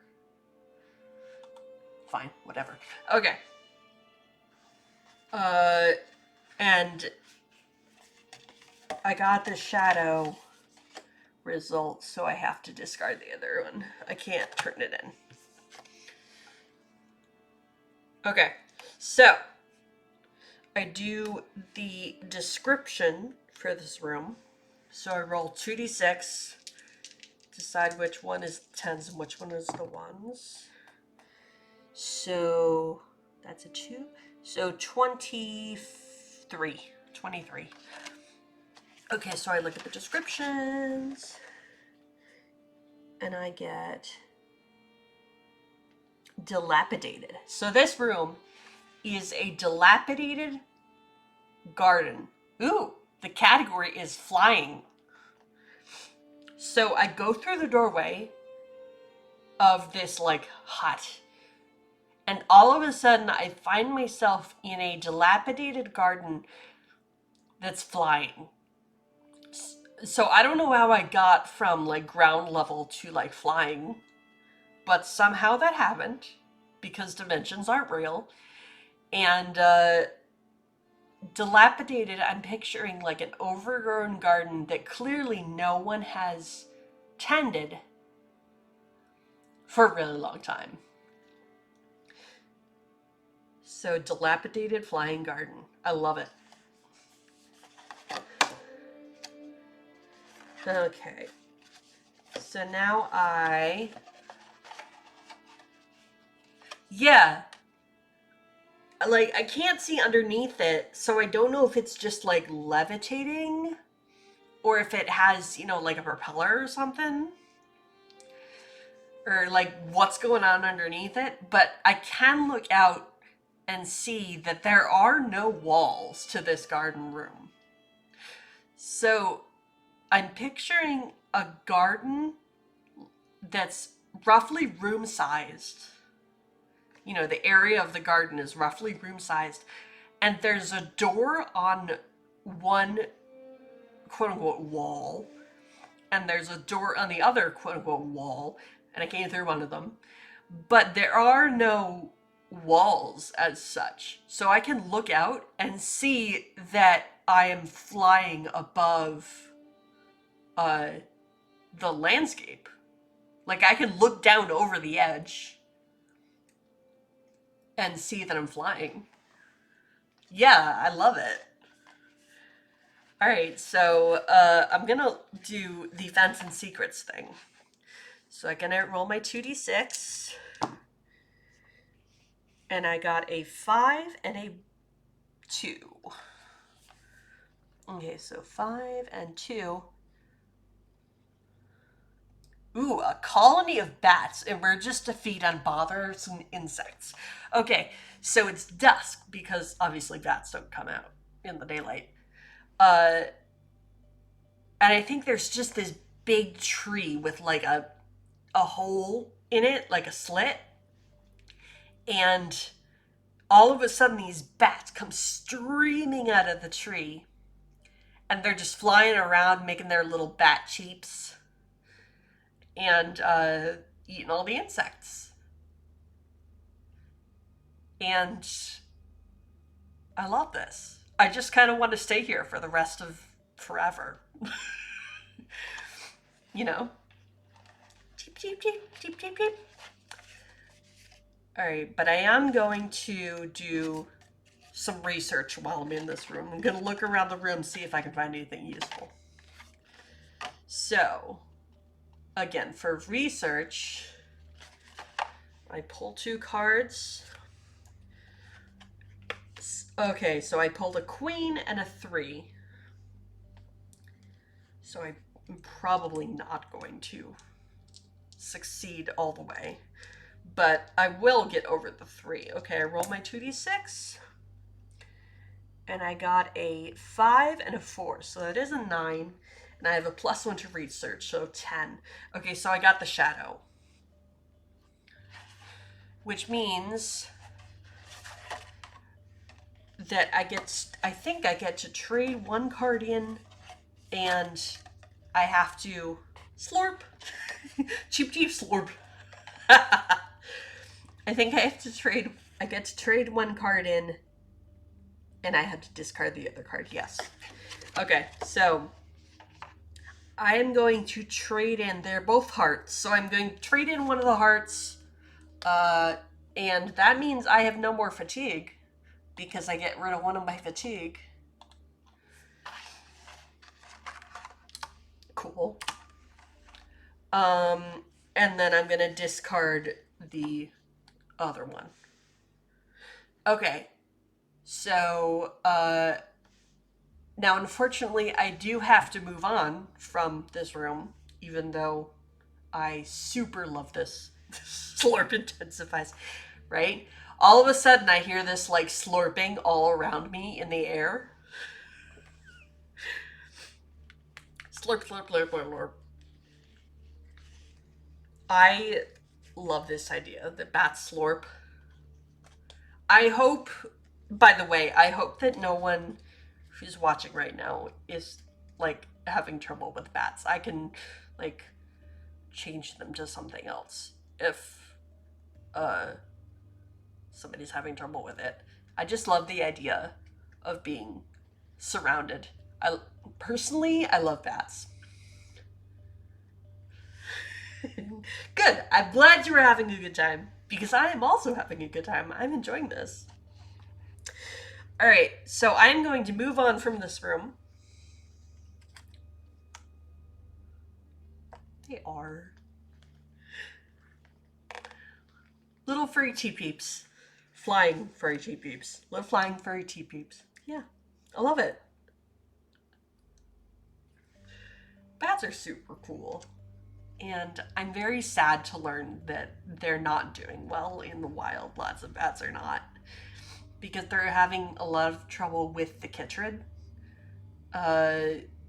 You know, a lot of bat populations have been basically decimated because they're having a lot of trouble with this fungus. I believe it is the chytrid fungus. Or maybe they just call it white nose bat disease or something like that. But it's been really decimating the populations, and it's very sad to me, because bats are such a lovely part of our environment. You know, they're a lovely part of the natural world, and I love bats. And oh, by the way, they very rarely have rabies, and they don't do that thing where they get stuck in people's hair. That's just a myth. So I do love a bat. Which doesn't mean they never have rabies, by the way. So if you do get bit by a bat, A, it's probably because they were afraid of you. And so they bit. But B, do get yourself the prophylactic for rabies, because rabies is no joke. So, but they very rarely have rabies. So, yeah, poor babies. Ooh, JD, what were you doing? I don't know. Do I want to know? Oh no, yes. The rabies series, not fun. I have never had it, but I'm kind of an infectious disease buff, which is weird. Oh, poor baby JD.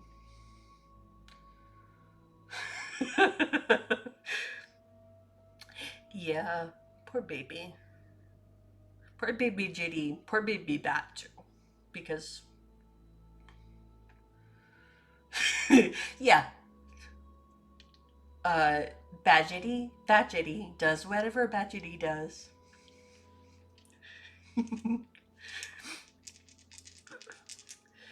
But, like, they're having. I was reading this. Actually, I can recommend a podcast episode about it. There's this podcast called. Um, Shoot, I think it's called This Will Kill You. Yeah, but the bats and opossums and uh, who also rarely have rabies, by the way.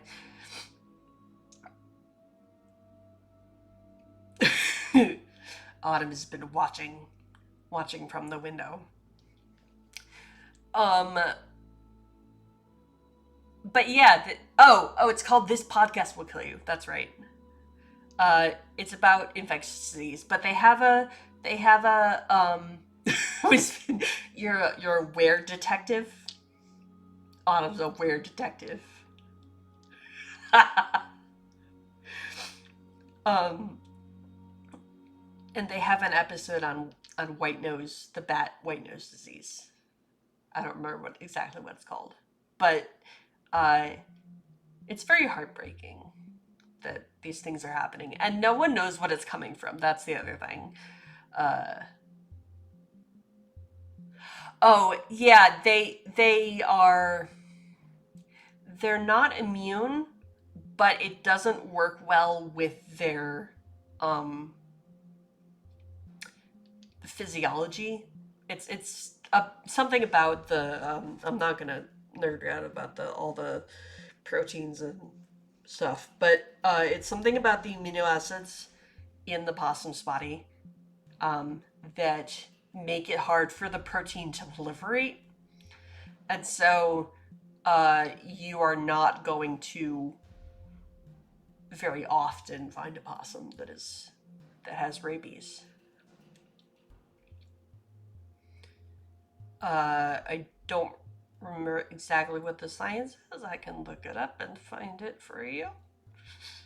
But um, the other thing is they very rarely bite. There's a lot more hissing. Possums are very hissy. Their bark is worse than their bite, let's say. Actually, I shouldn't say that because when they do bite, it's pretty nasty. Have you seen those teeth? But they don't tend to bite as much. They just hiss a lot. And then they usually play dead, which is, yeah, kind of a thing. They actually, for all the really interesting thing is they don't just play dead. They don't just pretend to be dead. They're actually like effectively dead at that moment. So like if you pick them up, it seems like you're picking up a carcass. And it helps them because predators, a lot of the predators that would eat possum, uh, only eat fresh meat. And also so one of the things is they only eat fresh meat, and the other thing is that and you might see this with dogs, um, although not, it's just an instinctual thing. But a dog will go after a toy if you move it around more readily than they'd go after a toy that's just sitting on the ground. You know what I mean? So there's that whole prey drive. Uh, they are, they are, they're just little guys. They're just trying to, they're doing their best. They're just trying to survive in this world. I love them so much. And yeah, so the prey drive, so that's part of what stops. They can't tell that their prey is alive anymore, and so they stop attacking. It's a weird thing about prey drive, uh, and But during that time, the possum, like, for lack of a better term, the opossum just shuts off. So it's a little bit like a computer, like a computer simulating life. And then all of a sudden, when they quote unquote play dead, they literally like shut off. They have no control over it. Which makes it super dangerous because when they like do that whole shut off thing in the middle of the road because a car's coming at them, yeah, yeah, I mean, we are very similar to computers in the sense that, we're just a bunch of uh, yeses and nos being sent to different places, right?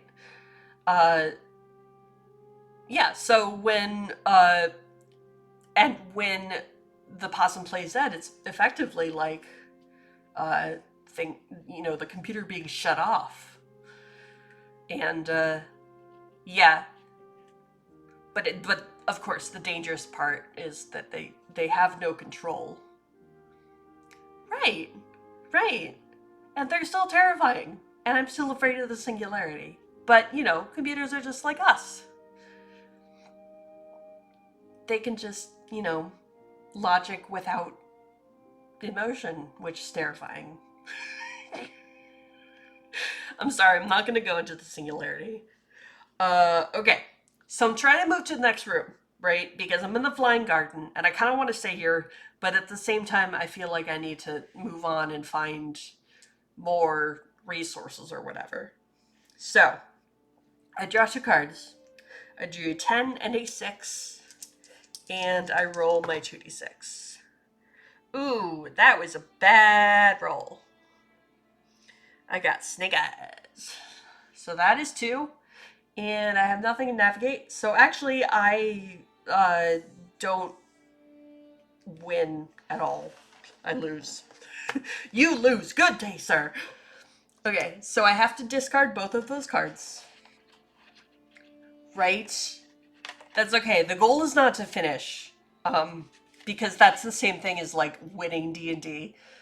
If anyone ever tells you that you win D&D, they're lying. They're a dirty liar.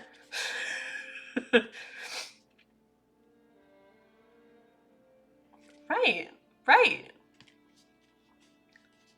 All right, so when I get the darkness result, and I'm trying to travel. Okay, so I forgot. I have to add either card to the map. I'm gonna add the 6.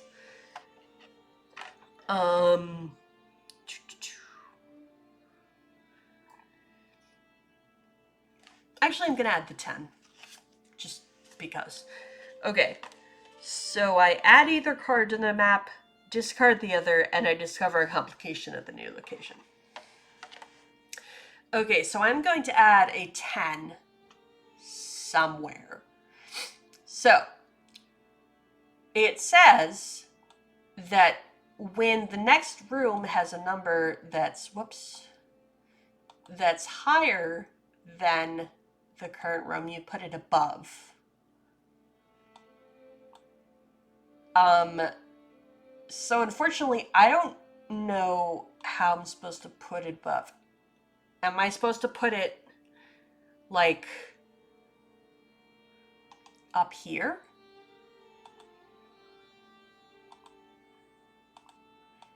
Okay, these are not working at all now, which is cool. Super cool. Let's see if I can do that. Yeah, it's like doing weird things. Okay.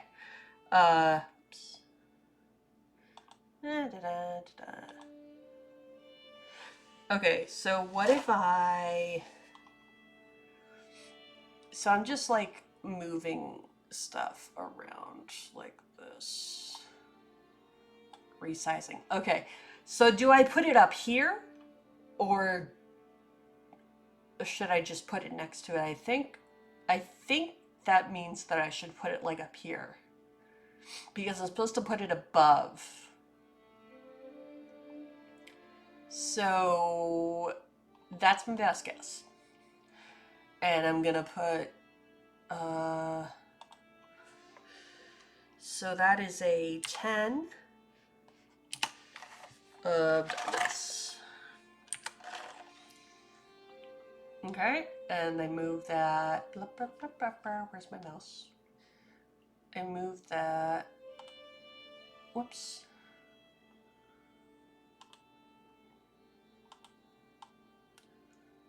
Okay, I'm gonna have that right there. I'm actually gonna make it a little tiny bit smaller so that it fits in there. Okay. And then I'm gonna move. Wait.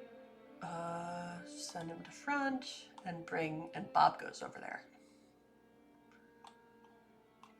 Okay. So that is the current card that I'm on. And now I have to make another complication. So we're going to do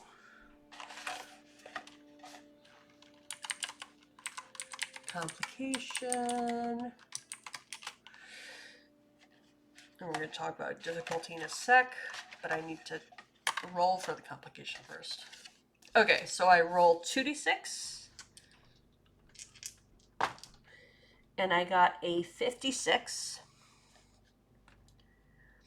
A swarm of hungry books. Okay, so going along with our Terry Pratchett theme, that swarm of books is flapping their covers. I know, I am really enjoying this game. I've been looking at it so normally on Wednesday nights, and before this, because from now on, at least the month of October, I'm not going to. I'm going to be streaming on Wednesday nights. But before this, I was playing D&D at my friendly local game store because they host a D&D night on Wednesday nights.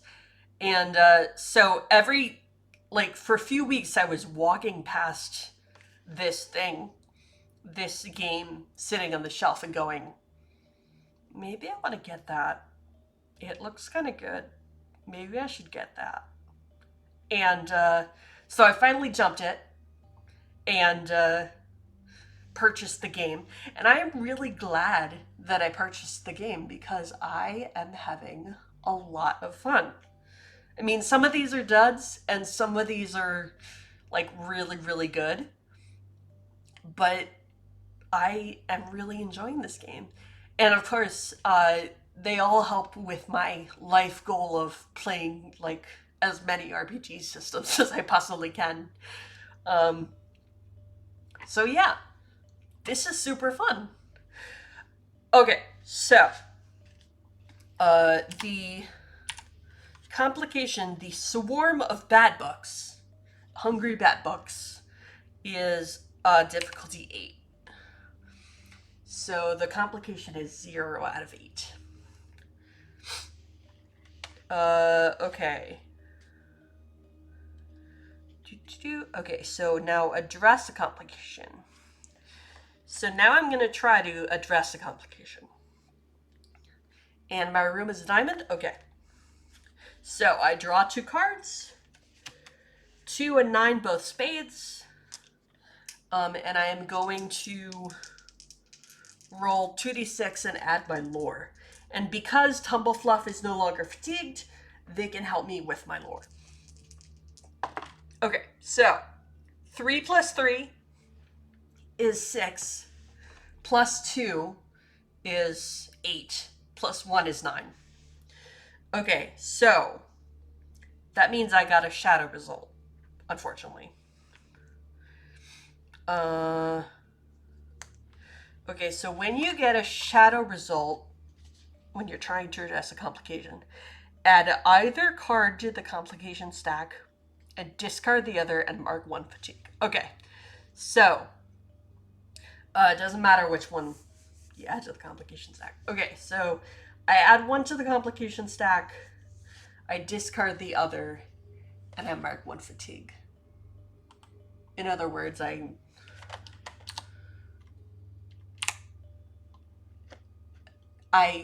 take a 1/8 of the complication. Okay. And I have to raise my fatigue by 1. Okay. So now I'm going to do it again.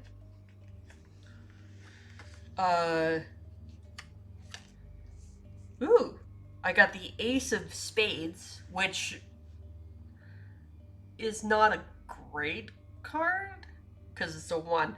But anyway, in this deck, the Ace of Spades is really cool looking. Okay, so Ace of Spades, and I got the Queen of Spades. Okay, so I'm gonna roll my 2d6.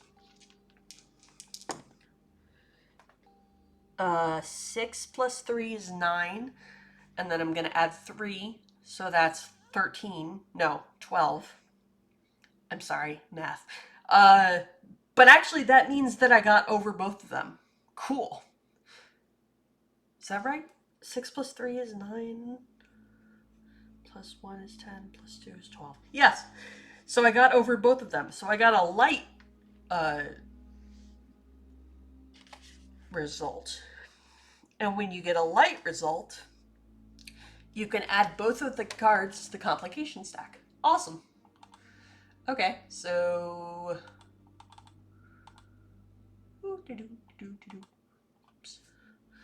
Okay, so that is a...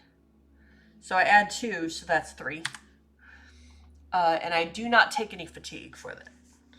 Unfortunately, they were with spades, so they each only count for 1. But still, whatever. A win is a win, right? Right, the only card you need. In poker, at least. Sorta. Maybe. No, the only card you need is love, right? Oh, by the way, take a drink. Because this is also a drinking game. What? I don't know. No.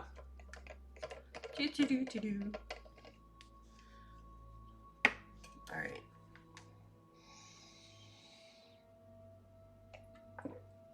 Alright. A little sippy sip. Okay. By the way, I'm looking at the clock. It's 21:55. So 9:55. Sorry, I do 24-hour time. So,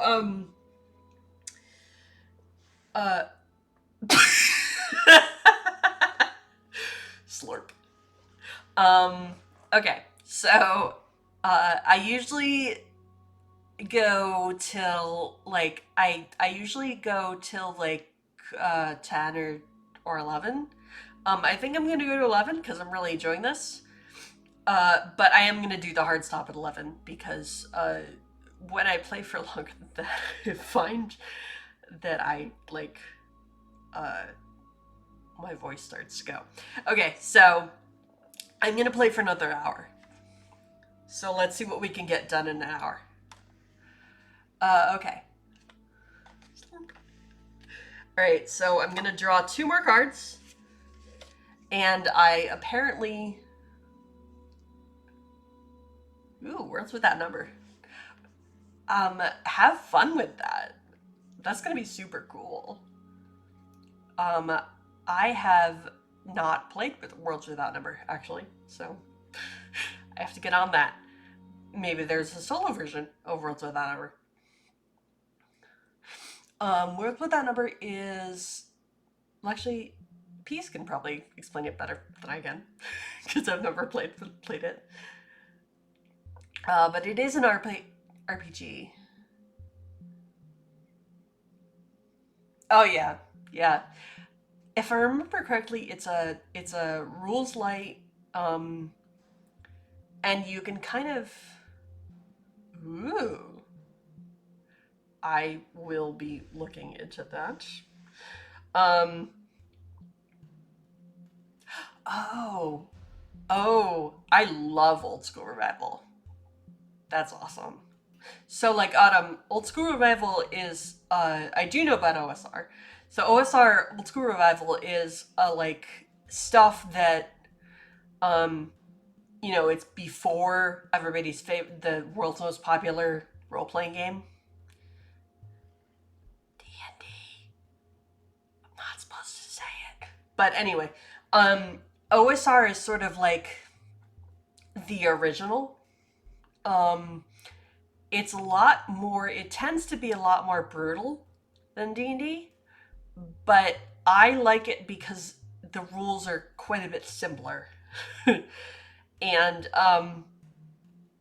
I really like simpler rules because you can tell not necessarily better stories. I mean, you can still tell amazing stories. That really depends on your gaming group, the kind of stories you tell. Right. So there's a lot of simple rules, not a ton of different modifiers. I don't remember, Autumn, if you have done a lot of TTRPGing or not. But anyway, if you modifiers are what you add. So, like for instance, I have in this game I have a +2 modifier to lore. That means that every time I roll lore, I'm gonna add +2, no matter what I roll. So a modifier is something that you add or subtract from the number that you roll. And it makes it more or less likely that you're going to succeed or fail. You know what I mean? Sorry. It makes it more or less likely that you're going to succeed. So, for instance, if I have a +2 modifier and someone else has a +1 modifier, I am more likely to succeed, even though we might roll the same thing. Oh, look, it's 10 o'clock. Sorry, I should get rid of that. Okay.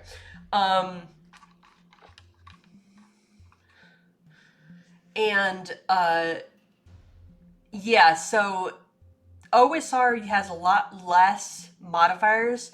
So if you've ever played D&D, there's a lot of so you know how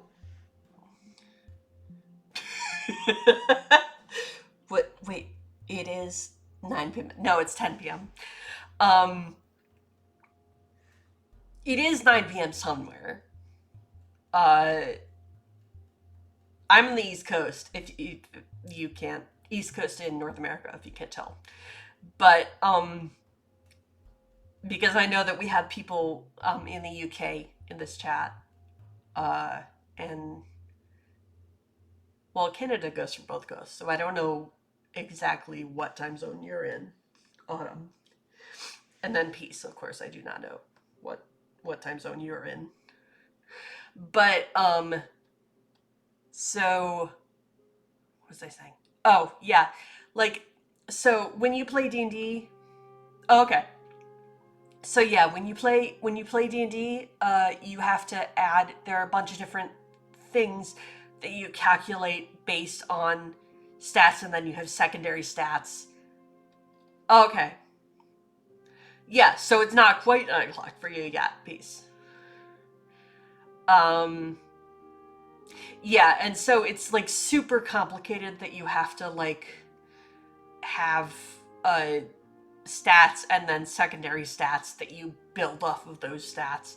And like, I mean, I love the world's most popular role-playing game for what it's worth, but there are things that I really dislike about it.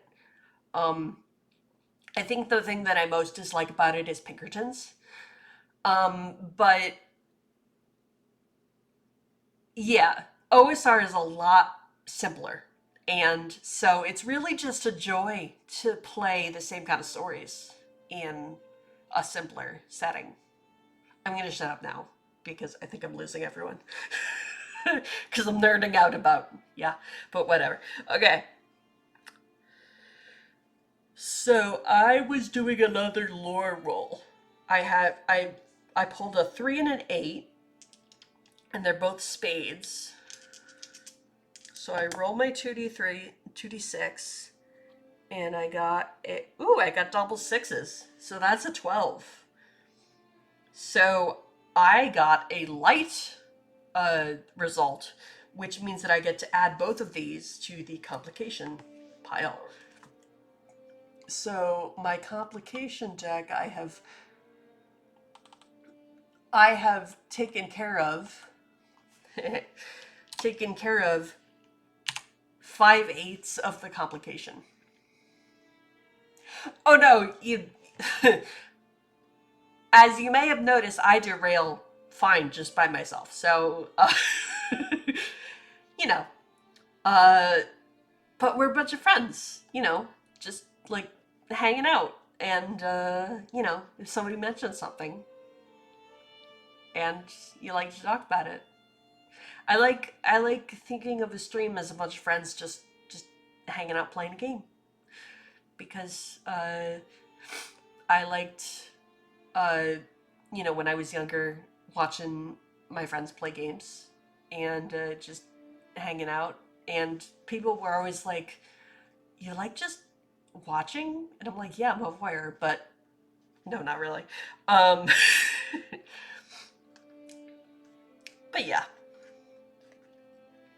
so I appreciate. Anyway, what I'm trying to say is I appreciate that you have things to say and that I have things to say about the things you have to say and that Autumn has things, it makes sense. I promise.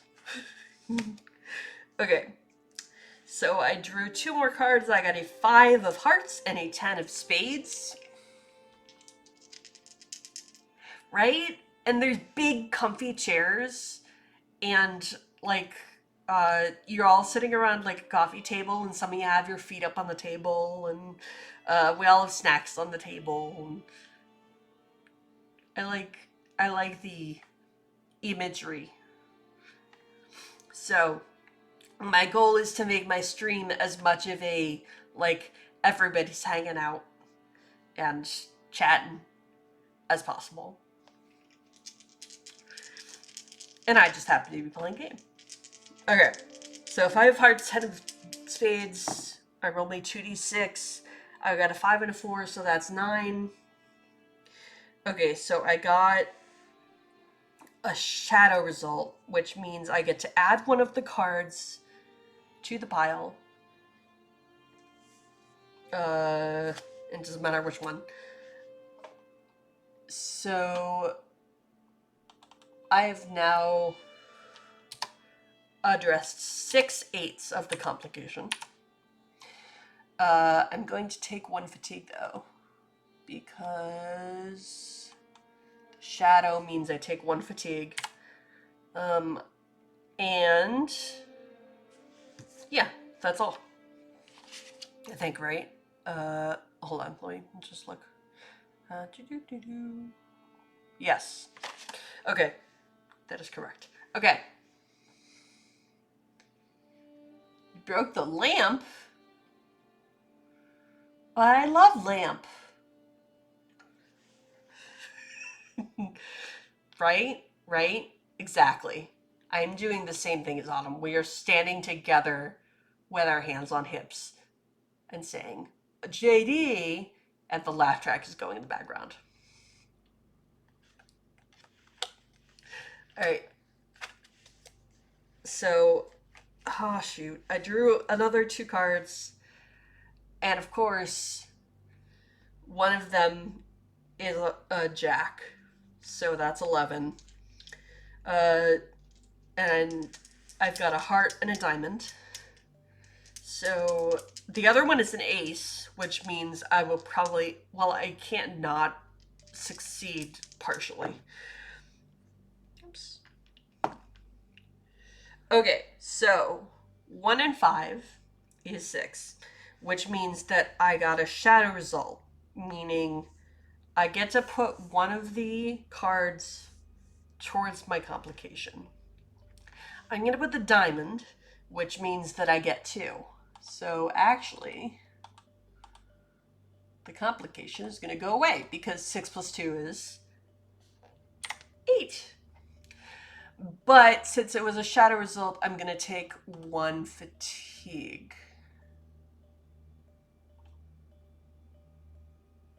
Have I been doing that wrong? Yeah, I think I did that wrong. That was a lower roll. But you know what? 6 plus 3 is still not 11. So I am going to take fatigue. Should I take the fatigue to me, or should I give the fatigue to Eepy? I kind of want to take the fatigue myself. So I'm going to do that. Although, yeah, I'm going to take the fatigue.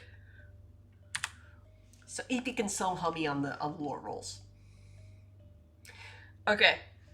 So I'm going to do... Right? EP is pretty EP. I want EP to... I feel like I have to constantly be like EP. Just making sure that EP's with me.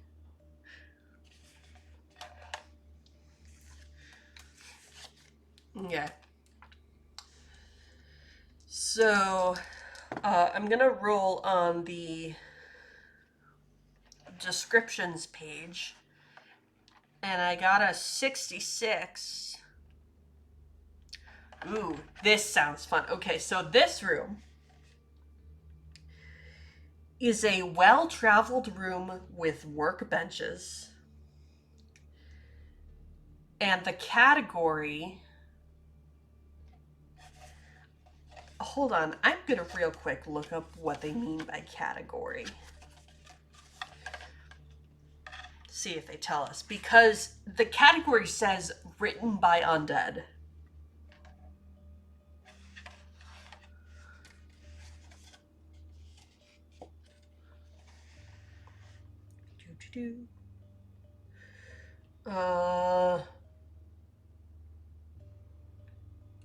Okay, so...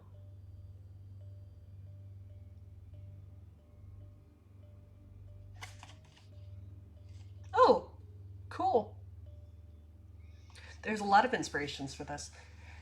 The spooky stories of Stan the Skeleton. I love it.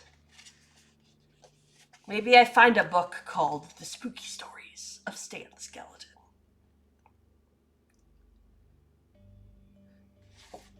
It doesn't talk about categories. Right? Stan, we all stand Stan.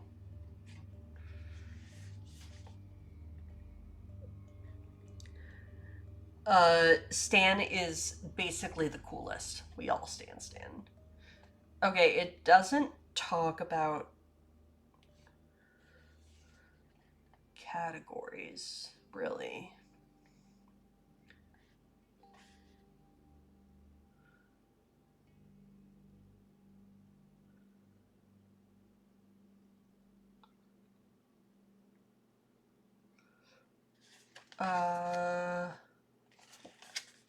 Okay, so I think the category is just like a category of rooms. So, how about this?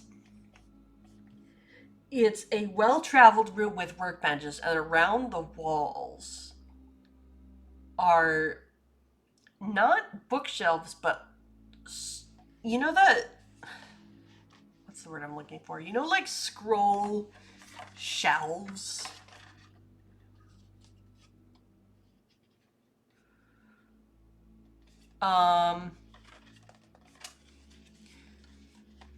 They're literally shelves that just have slots for scrolls. Yeah, like little cubbies. So it looks like bookshelves, they've just like stacked scrolls on it. Yes, I find a bunch of scrolls because all of the scrolls in this room are going to be written by the undead. So yeah, going through the scrolls on the shelves, I find Spooky Stories of Stan the Skeleton, written of course by Stan. I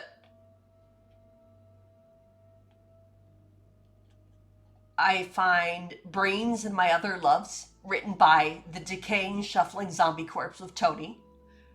Exactly. So, I mean, this room has a ton of scrolls, and they're all, like, written by the undead. Oh, yeah, definitely. Some Lestat, some Mummy. I don't know if she wrote anything else. Maybe some romances.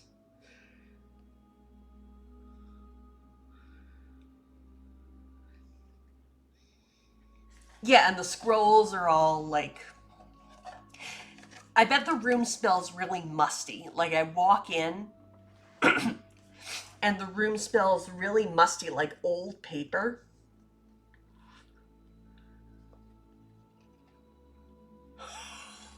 Oh, that is amazing, AJ. I love that.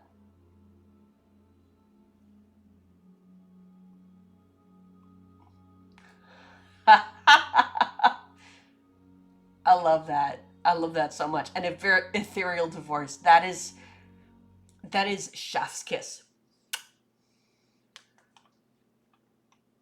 I love it. Right? Your eyes roll out of your head because they're so good. Oh man, that's so good. All right. So, unfortunately, we're about to have ads again. So, I'm just going to hang out while we are around so that nobody misses anything. Um, excuse me. Yeah. So, uh, do, do, do, do, do.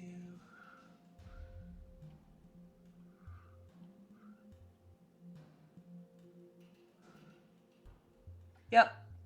Okay. Ads start in 30 seconds. So, unfortunately, I don't think I can. What happens if I do this? Okay, so I'm going to run. Ooh. Ooh, that is a good one. Autumn. Spider House Rules. Written by, I forget who wrote Spider House Rules. When we come back, we'll talk about who wrote Spider House Rules. Okay. See you in a couple minutes, guys.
Okay, hey look, I'm back. And we're back. Wait, ready? Ready? Ready? Okay. I really, really love all of these names. I don't care that they're not all good. I love them anyway. Robinson Busso, oh my god, I love them anyway. They're amazing. Okay. So I just found the description of this room. Now I'm going to see if I can find events and secrets. So I roll 2d6. And I got a 66, 3. So 6, 3. Oh my god! Welcome to the 24/7 Drag Queen Story Hour! I love this! I think not only are they drag queens, they're undead drag queens. Oh my god. This makes me so happy. So I like go over to a corner where there's a bench and there's an undead drag queen just hanging out on the bench, reading to a lot of like mummies, just like baby mummies, like sitting in front of her. Love it. That's amazing. Okay. Also, I super love that is written in this game. Okay, so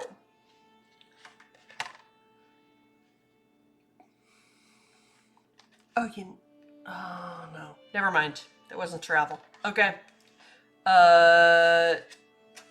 So I think I got a complication, right? Okay, so I need to... Oh, no, wait, no, I didn't get a complication in this one.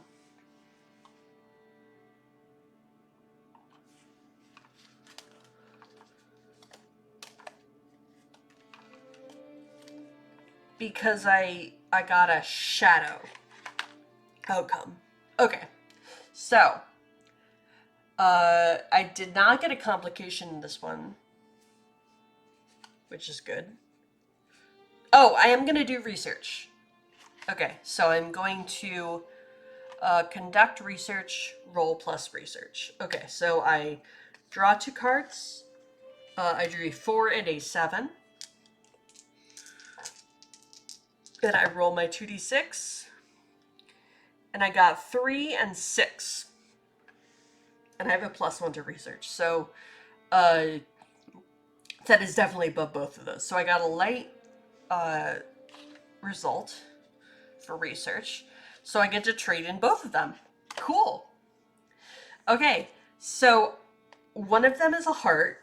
So I can trade that in to take away one of my fatigue.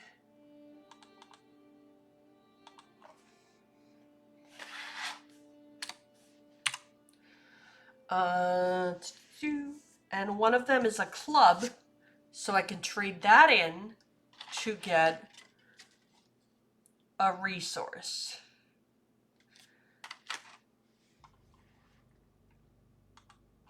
And I'm going to leave the resources vague until we use them. Okay. Yes, Lich. All right.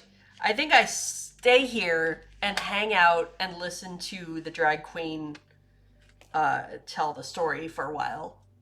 And then I have to move on. So I'm going to travel again. Now, this is my worst skill. So I pulled from the deck a 6 of hearts and a queen of diamonds. And I rolled a 3 and a 4. So that's 7.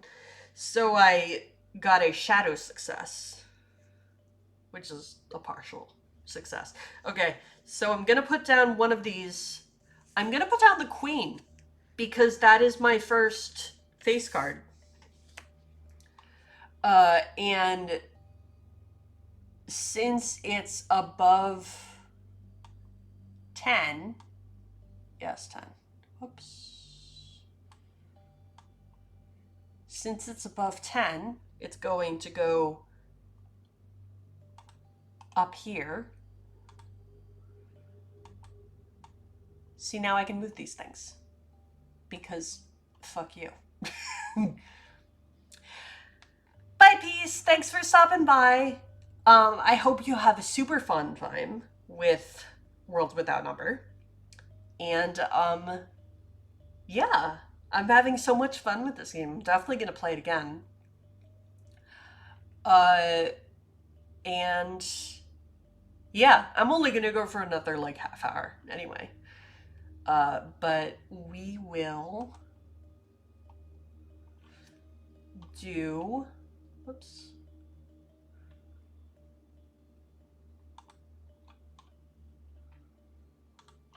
Okay, so that's going to be 11 of diamonds.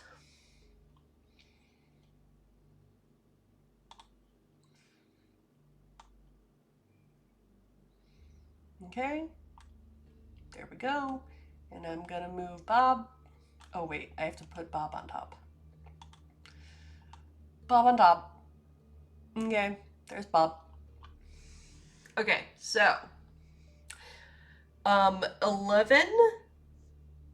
Oh, so I get a document. Awesome. So wait, I should actually, let's do this. I'm gonna move that down. I'm gonna say, I've got documents.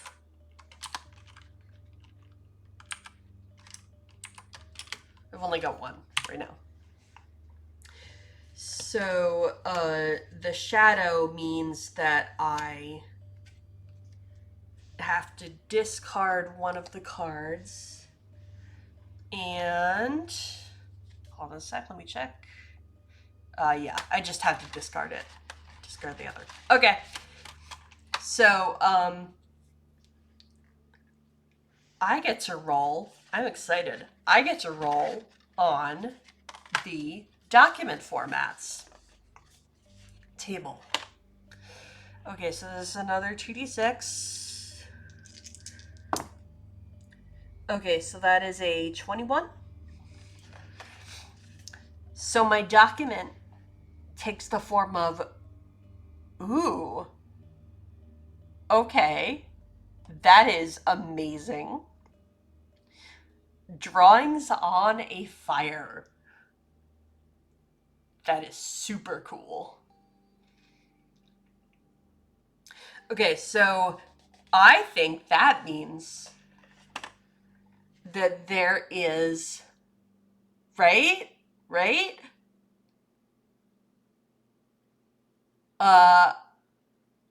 So I think there's a brazier in the middle of the room, and I walk in. Yeah. Doesn't that sound awesome? So I think that I see in the brazier, I see like fire, and then like in a sort of not totally contrasting. So like the fire is yellow, and I see like these drawings in like blue in the fire. And any way I walk around the fire, the drawings always look like they're facing me. You know what I mean? So like it doesn't look like I'm walking around a 3D shape. It looks like the drawings are turning with me. And yeah, so I mean, obviously I can't take fire with me, so I'm just going to write down the information.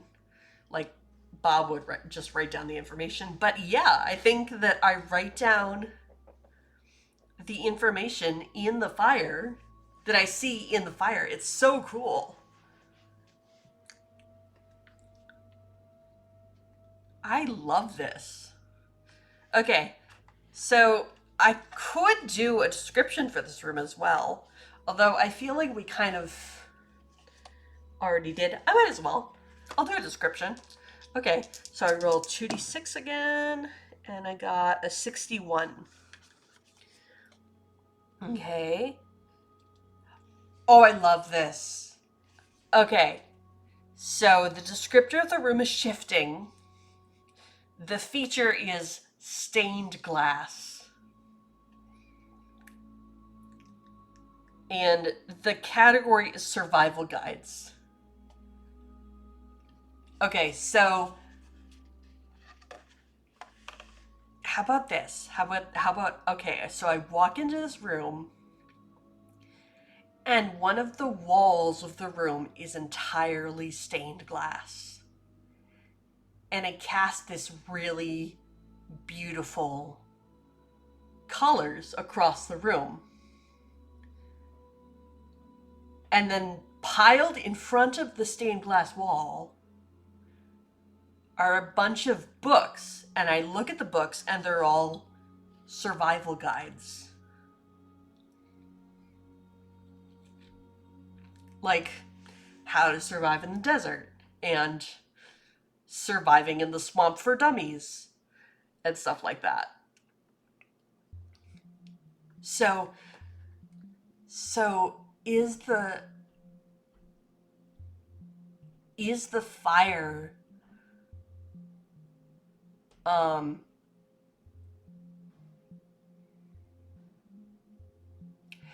so I think the fire is far enough away from the windows, like the stained glass wall, that it's out of the light. So part of the room is in shadow. The light only reaches so far. And the brazier is far enough into the room that it's in the shadow part. Oh. Oh, I love that. The glass is shifting. Like, I don't realize it at first. I walk into the room and I don't realize it at first. And then I keep, I'm focused on the brazier and the fire, obviously. And then all of a sudden I realize that if I watch where the colors are on the floor, the colors that are coming through the stained glass. Yeah. I can see them moving. And it's almost like they're moving too slow for me to watch them move. But all of a sudden I realize that they're in a different configuration and I know they must have moved there. And it's just forming a bunch of different pictures and patterns and a lot of abstract patterns, a lot of abstract shapes. I really love this room. What if, okay, I'm changing my mind a little bit. What if the entire room is mostly circular, right? It's gotta be beautiful. The entire room is mostly circular, but there's like almost a circle of darkness in the middle of the room where the brazier is. So like two of the walls are stained glass, and they project colors onto the floor. And then as I'm paying attention to the brazier, but I'm seeing something sort of move out of the corner of my eye.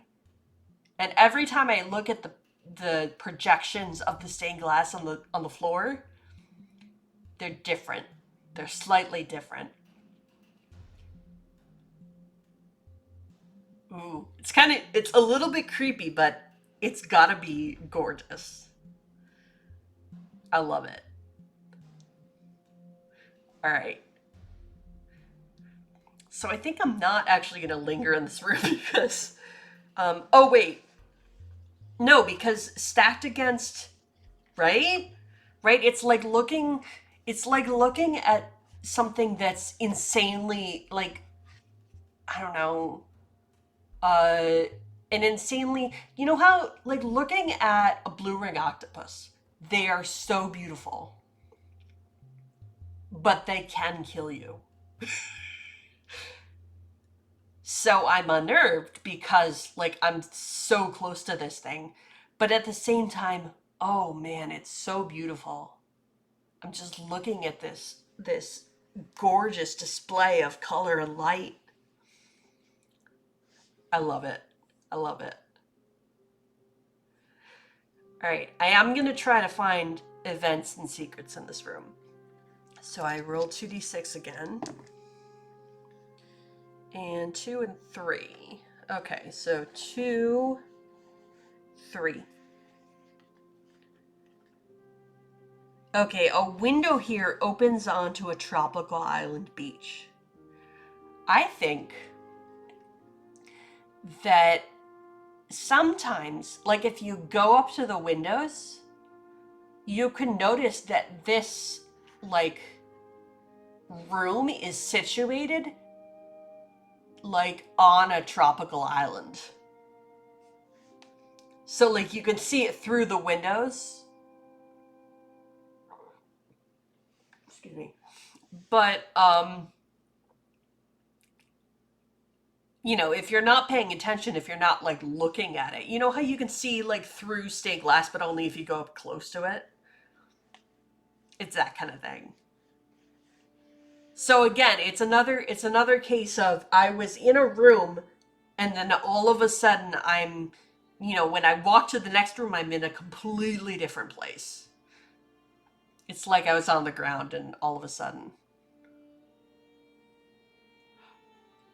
Oh, that is so cool. Like when you're far away, the glass seems more opaque, but as you get close to it, it almost feels like the glass becomes more translucent to let you see through it.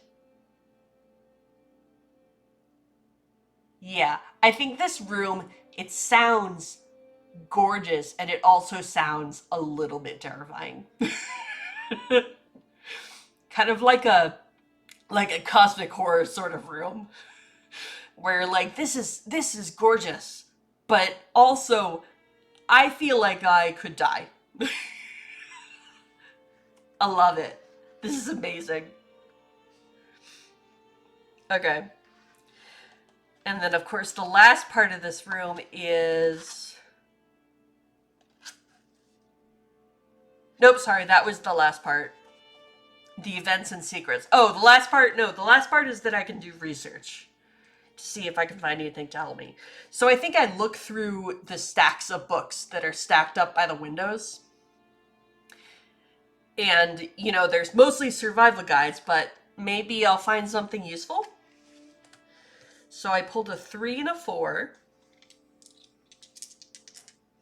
And I roll my 2d6, and this is a research roll, so I only have a +1.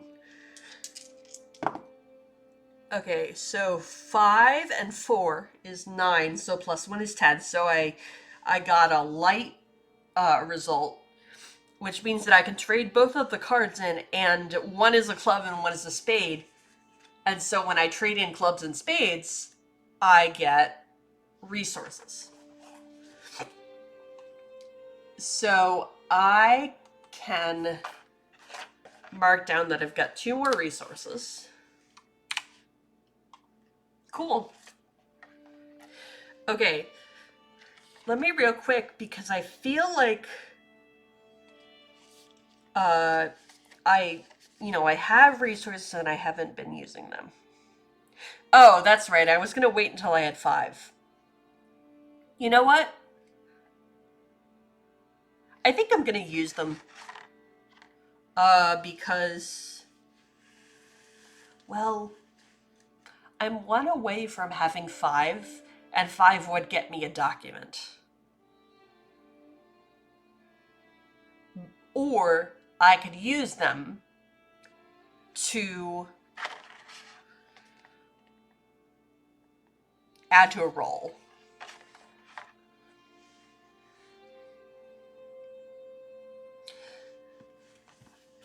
So I'm thinking more about adding them to a roll, especially like a navigation room roll.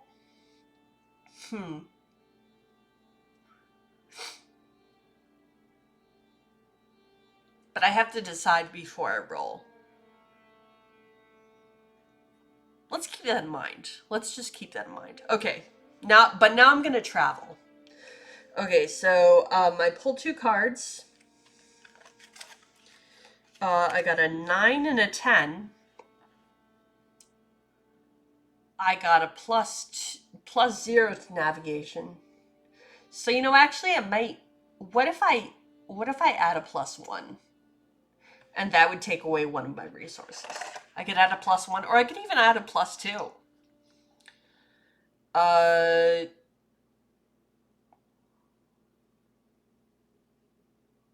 Yeah, I'm gonna add a +2.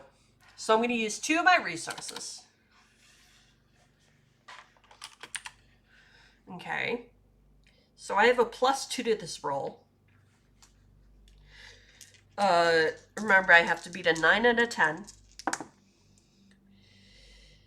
And I have 3 plus 3 is 6. So 6, great. So 6 plus 2 is 8. So it actually doesn't beat either of them. Cool. Yeah, that's kind of what I was afraid of. All right, so that means I got the shadow result, which means, hold on a second, let me look it up. Right? I got the darkness result. So add either card to the map. I could add either 9 or 10 to the map. I think I'm gonna add a 9. So first, let's decide where that goes. So the 9 is gonna go, since it's less than 11, it's gonna go below it somewhere.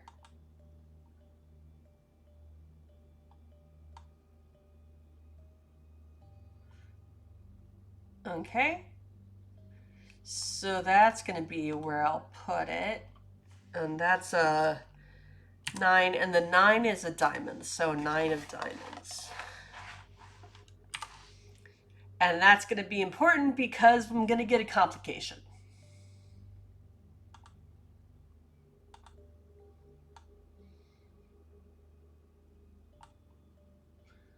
Okay, so I move here, wait, sorry. Bob front. I move Bob. Okay, and I have to, I say, I don't remember if I get a fatigue or not.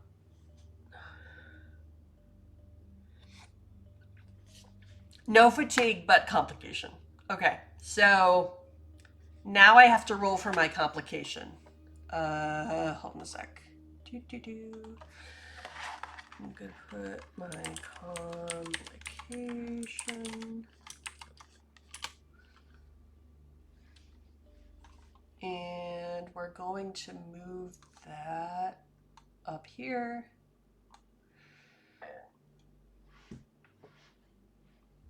All right. And then I roll for my complication. Okay, so 2d6. Whoops. As I throw my dice across the room. Hold on a second, let me grab the one I dropped. Okay. 4 and 1.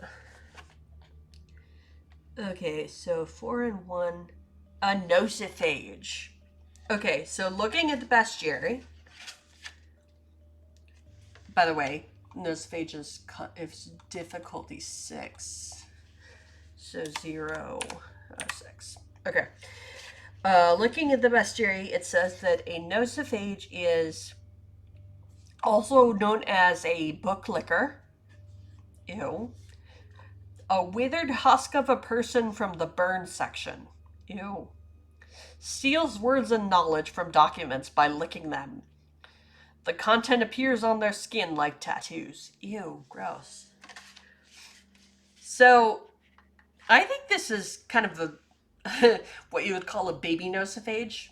So maybe it has like one or two tattoos, but mostly not. And it's super. I'm picturing like Gollum from Lord of the Rings. So like super pale, weird big eyes. Uh, and again, it only has like one or two tattoos, so it's like a baby nosiphage. All right, so now I am going to uh, address the complication.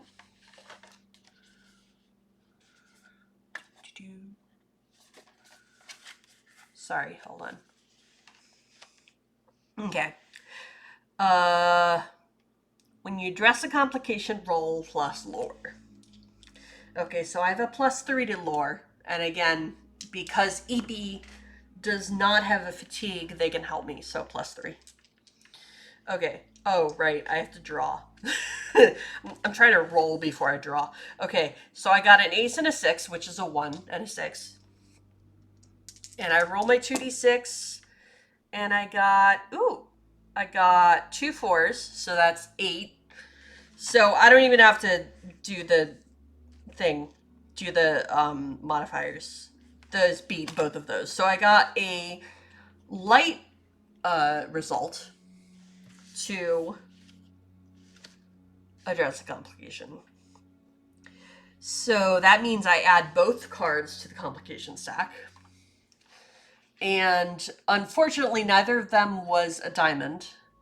So I only get 1 for each card, but still, I mean 2. All right. So now I get to do it again. Okay, I draw 2 more cards. Crap. I get a king and a 10.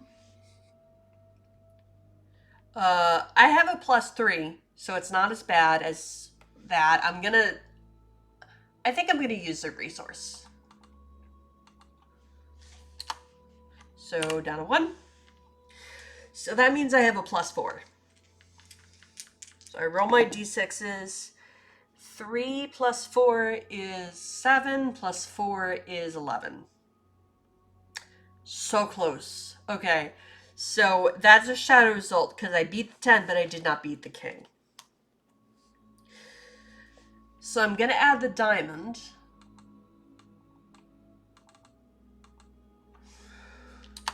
So 2 plus 2 is 4. I'm going to add the diamond. I have to discard the other card.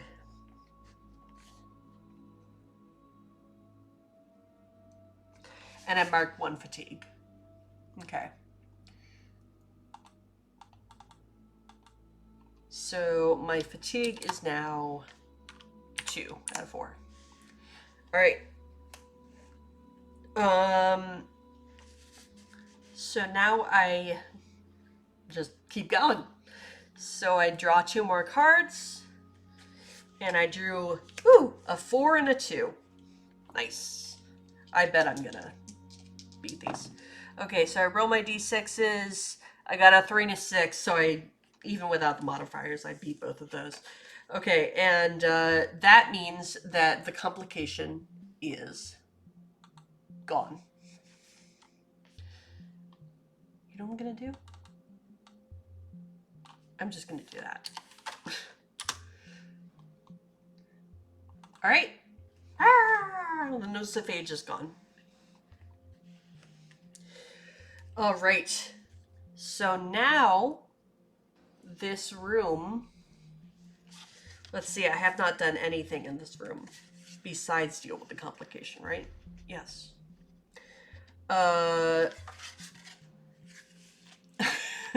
Right.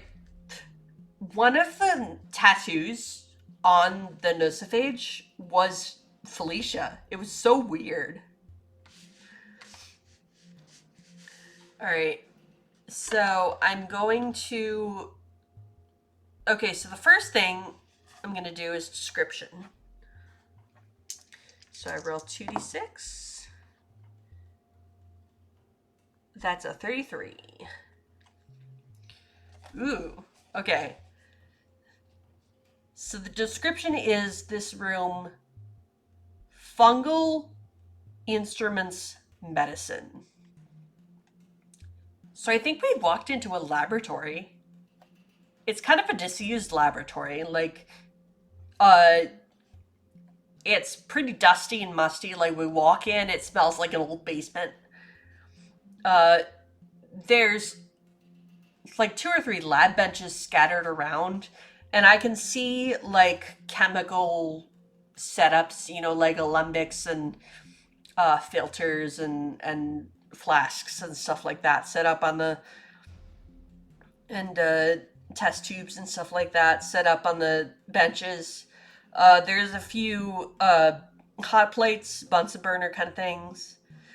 Uh, but also, it's clear that this room hasn't been used in a while because, like, in the corners and, like, on some of the legs of the lab benches are just mushrooms kind of growing and thriving and being their best little mushroom selves. Uh,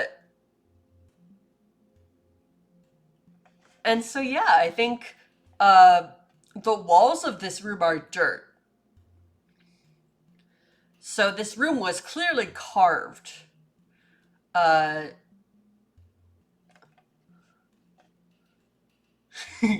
right, I know. It says instruments, and I was like, I don't know. That could mean either instruments like uh, musical instruments or chemical instruments.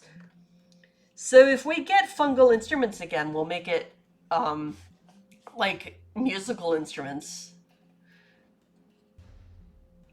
But I mean, since it said medicine, that made me think of and I'm also a little biased because I do have a bachelor's in biology. So like when you say instruments, I'm like, oh, chemical instruments. But yeah, it said medicine, so I was like, oh, lab benches. So, but there's definitely like a few bookshelves along the edges of the room, and they have that would be adorable, like a little gnome drum kit made out of mushrooms. That would be adorable. I'd love it. Um, so yeah, I think the bookshelves. There are a few bookshelves like along the edges of this room, and they have uh mushrooms like growing up the sides of some of them. So clearly, this room hasn't been like, I don't know, cleaned or maintained any time in the recent past. But yeah, I mean, it's not a like scent of rot. It's kind of like a pleasant musty scent. Just kind of like, hanging out loamy in the earth. I don't know. Maybe I'm weird. I like that scent kind of. I'm going to do events and secrets. Arg. Auto the cock. Okay. So I got 4 and 5. Okay, so 4 and 5. Oh, this is amazing. Okay. A small flock of birds flit about the room, singing sea shanties. I love it so much. I have no idea where they came from because, again, birds, I mean, this room is like clearly underground. So birds are not a common sight underground, but these birds come from like the eaves and stuff. Like there are little holes up near the top of the room. I'm thinking that maybe I can't see the roof of this room, the ceiling of this room. You know how like when a room is so tall that it like the ceiling just kind of fades into shadow? And so I don't know exactly where the birds are coming from, but they're coming from somewhere above because they are birds. duh. But they're just flying around, and they're singing little, and at first I don't realize what it is they're singing, but all of a sudden I'm like, I recognize that song. It's Wellerman. Oh my god, same brain, same hat. Yes, so they're singing little sea shanties, and I am super charmed by the birds. And I think I definitely sit down at one of the lab benches and just hang out for a while and listen to the birds. And yeah, that's awesome. All right. I think on that note, I'm actually going to call it, because how do you beat birds singing sea shanties? I mean, honestly, right? Um so unfortunately we only found one document, but it's not the end of the day, because they say that when you're fatigued, when you fill up your fatigue, um that's the end of the day, and you have to find rest or whatever, and then uh you know, you could start the next day, you can go search again. um yeah, but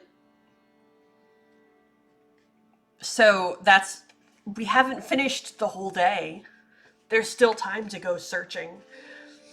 But I think this is as much searching as I do tonight, because voice tired and need food. But I had so much fun, and I will definitely play this game again. This is going on the I'm going to play this game again roster.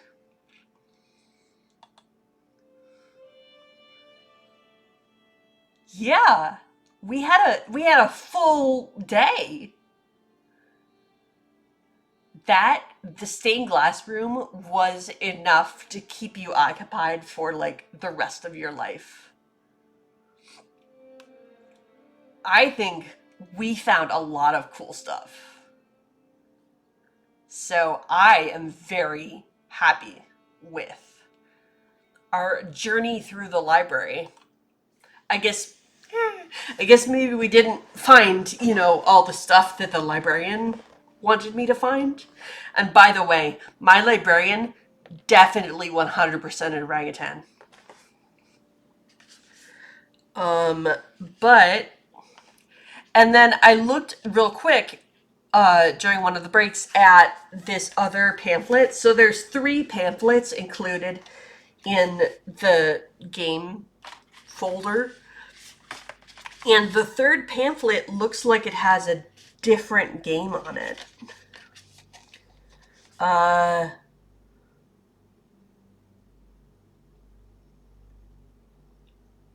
Oh no, it's not a different game, but it's another thing that we could talk about. Oh, so actually this is something I could have been doing all along. Oh well. Because you can meet people in the library. And so those are rules about meeting people and stuff. Dramatis personae. But that sounds, this game, I love this game. This might be this is one of my favorite games now. And I will 100% again be playing on this on stream. And just me, too. Like off stream as well. That's the other thing. Like, I've started playing more. I started this whole, like, streaming solo TTRPGs game because I wanted to, like, bring awareness to the fact that we have these awesome games. But I've also found myself playing more solo RPGs.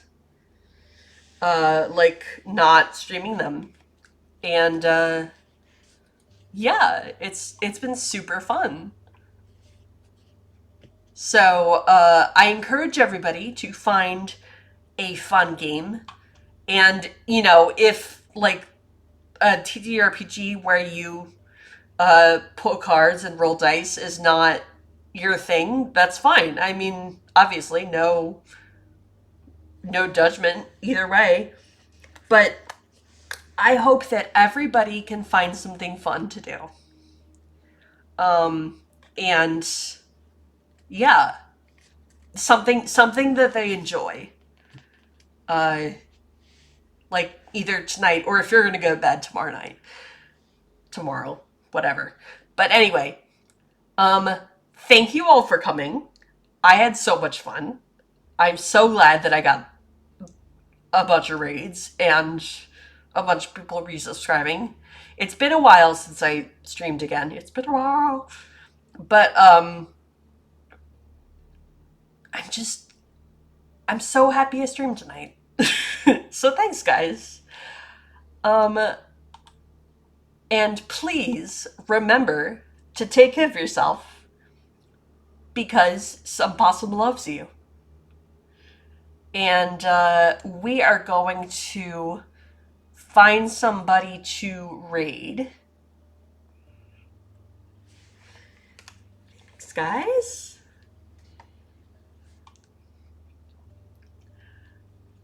All right. So, they're kind of both similar games. Let me see.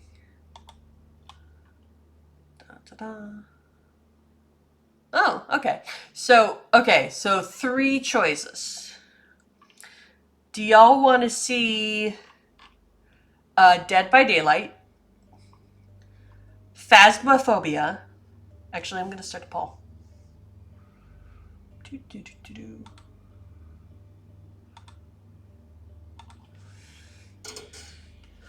Okay. Okay, so the choices are Dead by Daylight, Phasmo, or Witcher 3.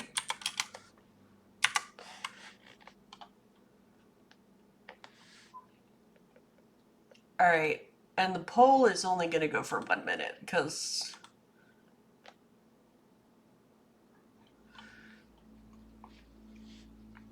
Okay, so everybody go ahead and go vote where you want to go.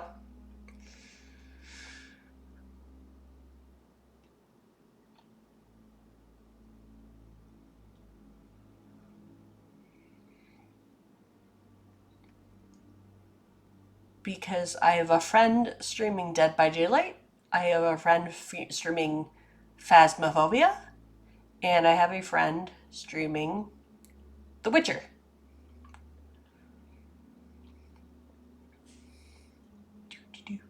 Do-do-do-do.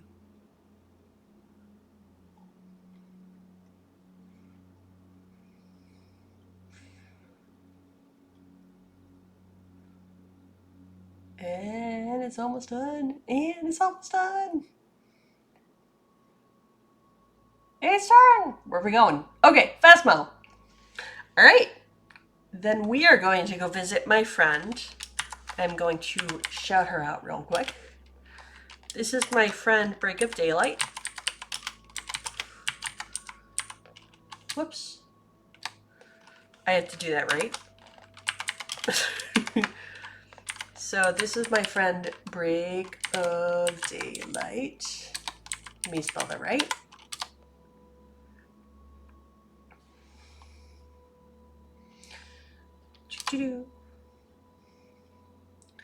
Alright, so that is where we're going if anyone gets dropped on the raid or whatever. Because I know it does that sometimes. And I'm going to set up the raid.